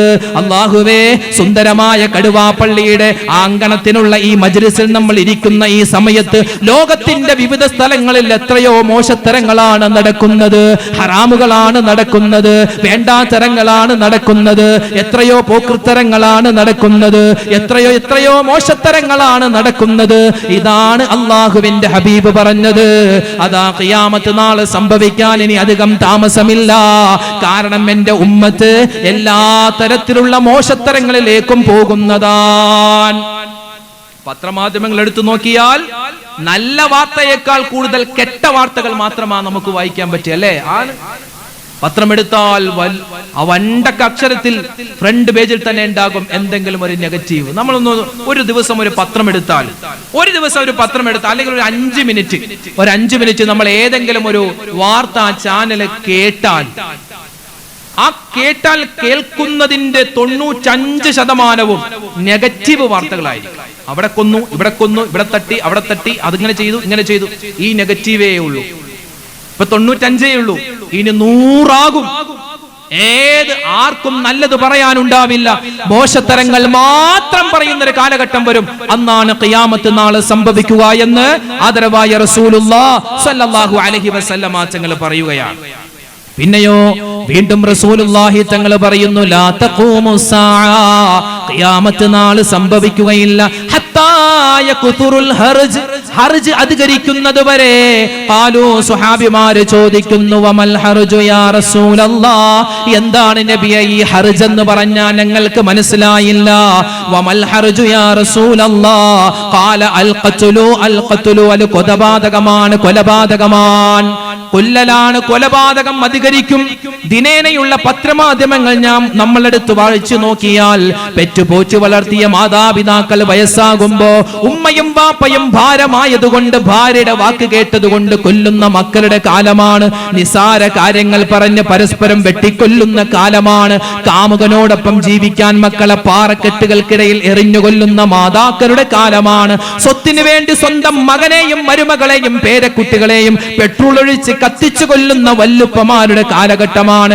ലഹരി വാങ്ങാൻ പൈസ തികയാതെ വന്നപ്പോ പണം ചോദിച്ച സമയത്ത് കൊടുക്കാതിരുന്ന ഉമ്മയുടെ കഴുത്ത് അറുത്തിട്ട് ആ മാല എടുത്തു കൊണ്ടുപോയി വിറ്റ് അതിൽ നിന്നും കിട്ടിയ പൈസ കൊണ്ട് കള്ളു പോന്തി കുടിച്ച മക്കളുടെ കാലഘട്ടമാണ്.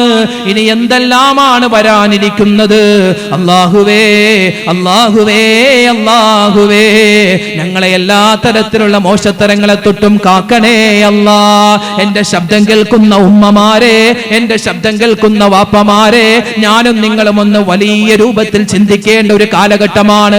എന്റെയും നിങ്ങളുടെയും മക്കള് അല്ലാഹുവേ ഇന്ന് നമ്മൾ നമ്മുടെ കൈ പിടിച്ച് അതാ കൂട്ടിക്കൊണ്ടുപോകുന്ന നമ്മുടെ മക്കളുണ്ടല്ലോ, ആ മക്കൾ ആ കൈ കൊണ്ട് നാളെ നമ്മുടെ മുഖത്തേക്ക് ചൂണ്ടുമെന്ന് ഉറപ്പാണ്. കാരണം അങ്ങനെയാണ് ആ കാലഘട്ടം പോകുന്നത്. റബ്ബ് നമ്മളെ കാത്തുരക്ഷിക്കട്ടെ, നമ്മുടെ മക്കളെ അല്ലാഹു തആല കാത്തുരക്ഷിക്കുമാറാവട്ടെ. ഇന്നലെ ഒരു വാപ്പ പറഞ്ഞു, ഉസ്താദേ പ്രത്യേകം ദുആ രക്കണം. എന്താ? മകന്റെ സ്വഭാവം നന്നാവാൻ ദുആ ചെയ്യണം. ആയിക്കോട്ടെ, എന്താ പ്രശ്നം? ആ സമയത്ത് വാപ്പ പറഞ്ഞത്, ഇപ്പൊ മകൻ എപ്പോഴും ഒരു 5-6 വയസ്സായിട്ടുള്ളൂ, എപ്പോഴും മൊബൈലിലാണ്. ജോലി കഴിഞ്ഞ് ഞാൻ വന്നാൽ എന്റെ മൊബൈൽ എടുക്കും, ഞാനില്ലാത്തപ്പോൾ എന്റെ ഭാര്യയുടെ മൊബൈൽ എടുക്കും. ഇങ്ങനെ എടുത്ത് ഗെയിം കളിയാണ്. ഫുൾ കില്ലിങ്ങിന്റെ ഗെയിമാണ് അവനിക്ക് ഇഷ്ടം. കാർ റേസിംഗിന്റെ അല്ലെങ്കിൽ എന്താണ് റോബോട്ടിന്റെ ഒന്നുമല്ല, ഫുൾ കില്ലിങ്ങിന്റെയാണ്. എന്നിട്ടോ ആ മൊബൈൽ എങ്ങാനും ചോദിച്ചാൽ 6 വയസ്സ് 5 വയസ്സുള്ള കുട്ടി പറയുന്നത് ഐ വിൽ കിൽ യു. വാപ്പ മിണ്ടായിരുന്നു, നിന്നെ ഞാൻ കൊല്ലൂന്നാ പറയണേ. കാരണം അവൻ കാണുന്ന ഫുൾ ഗെയിമും എന്താ, വെടിവെപ്പാണ്. അപ്പൊ അവന്റെ മനസ്സിൽ അതിങ്ങനെ വന്നു, ഇപ്പോഴേ അതിങ്ങനെ വന്ന് ഇത് ഒരാളുടെ അല്ലേ, എല്ലാ കുടുംബത്തിലും ഉണ്ടാവും അങ്ങനെ. I will kill you. അതെന്താ പറയുന്നെന്ന് അവനിക്കറിയില്ല, എന്താ പറയുന്നറിയില്ല. വാപ്പ നിന്നെ ഞാൻ കൊല്ലൂന്ന് അതിന്റെ അർത്ഥം. ഉണ്ടായിരുന്നോ? ഇപ്പൊ തരൂല, ഫോൺ ഇപ്പൊ തരൂല എന്നാണ്.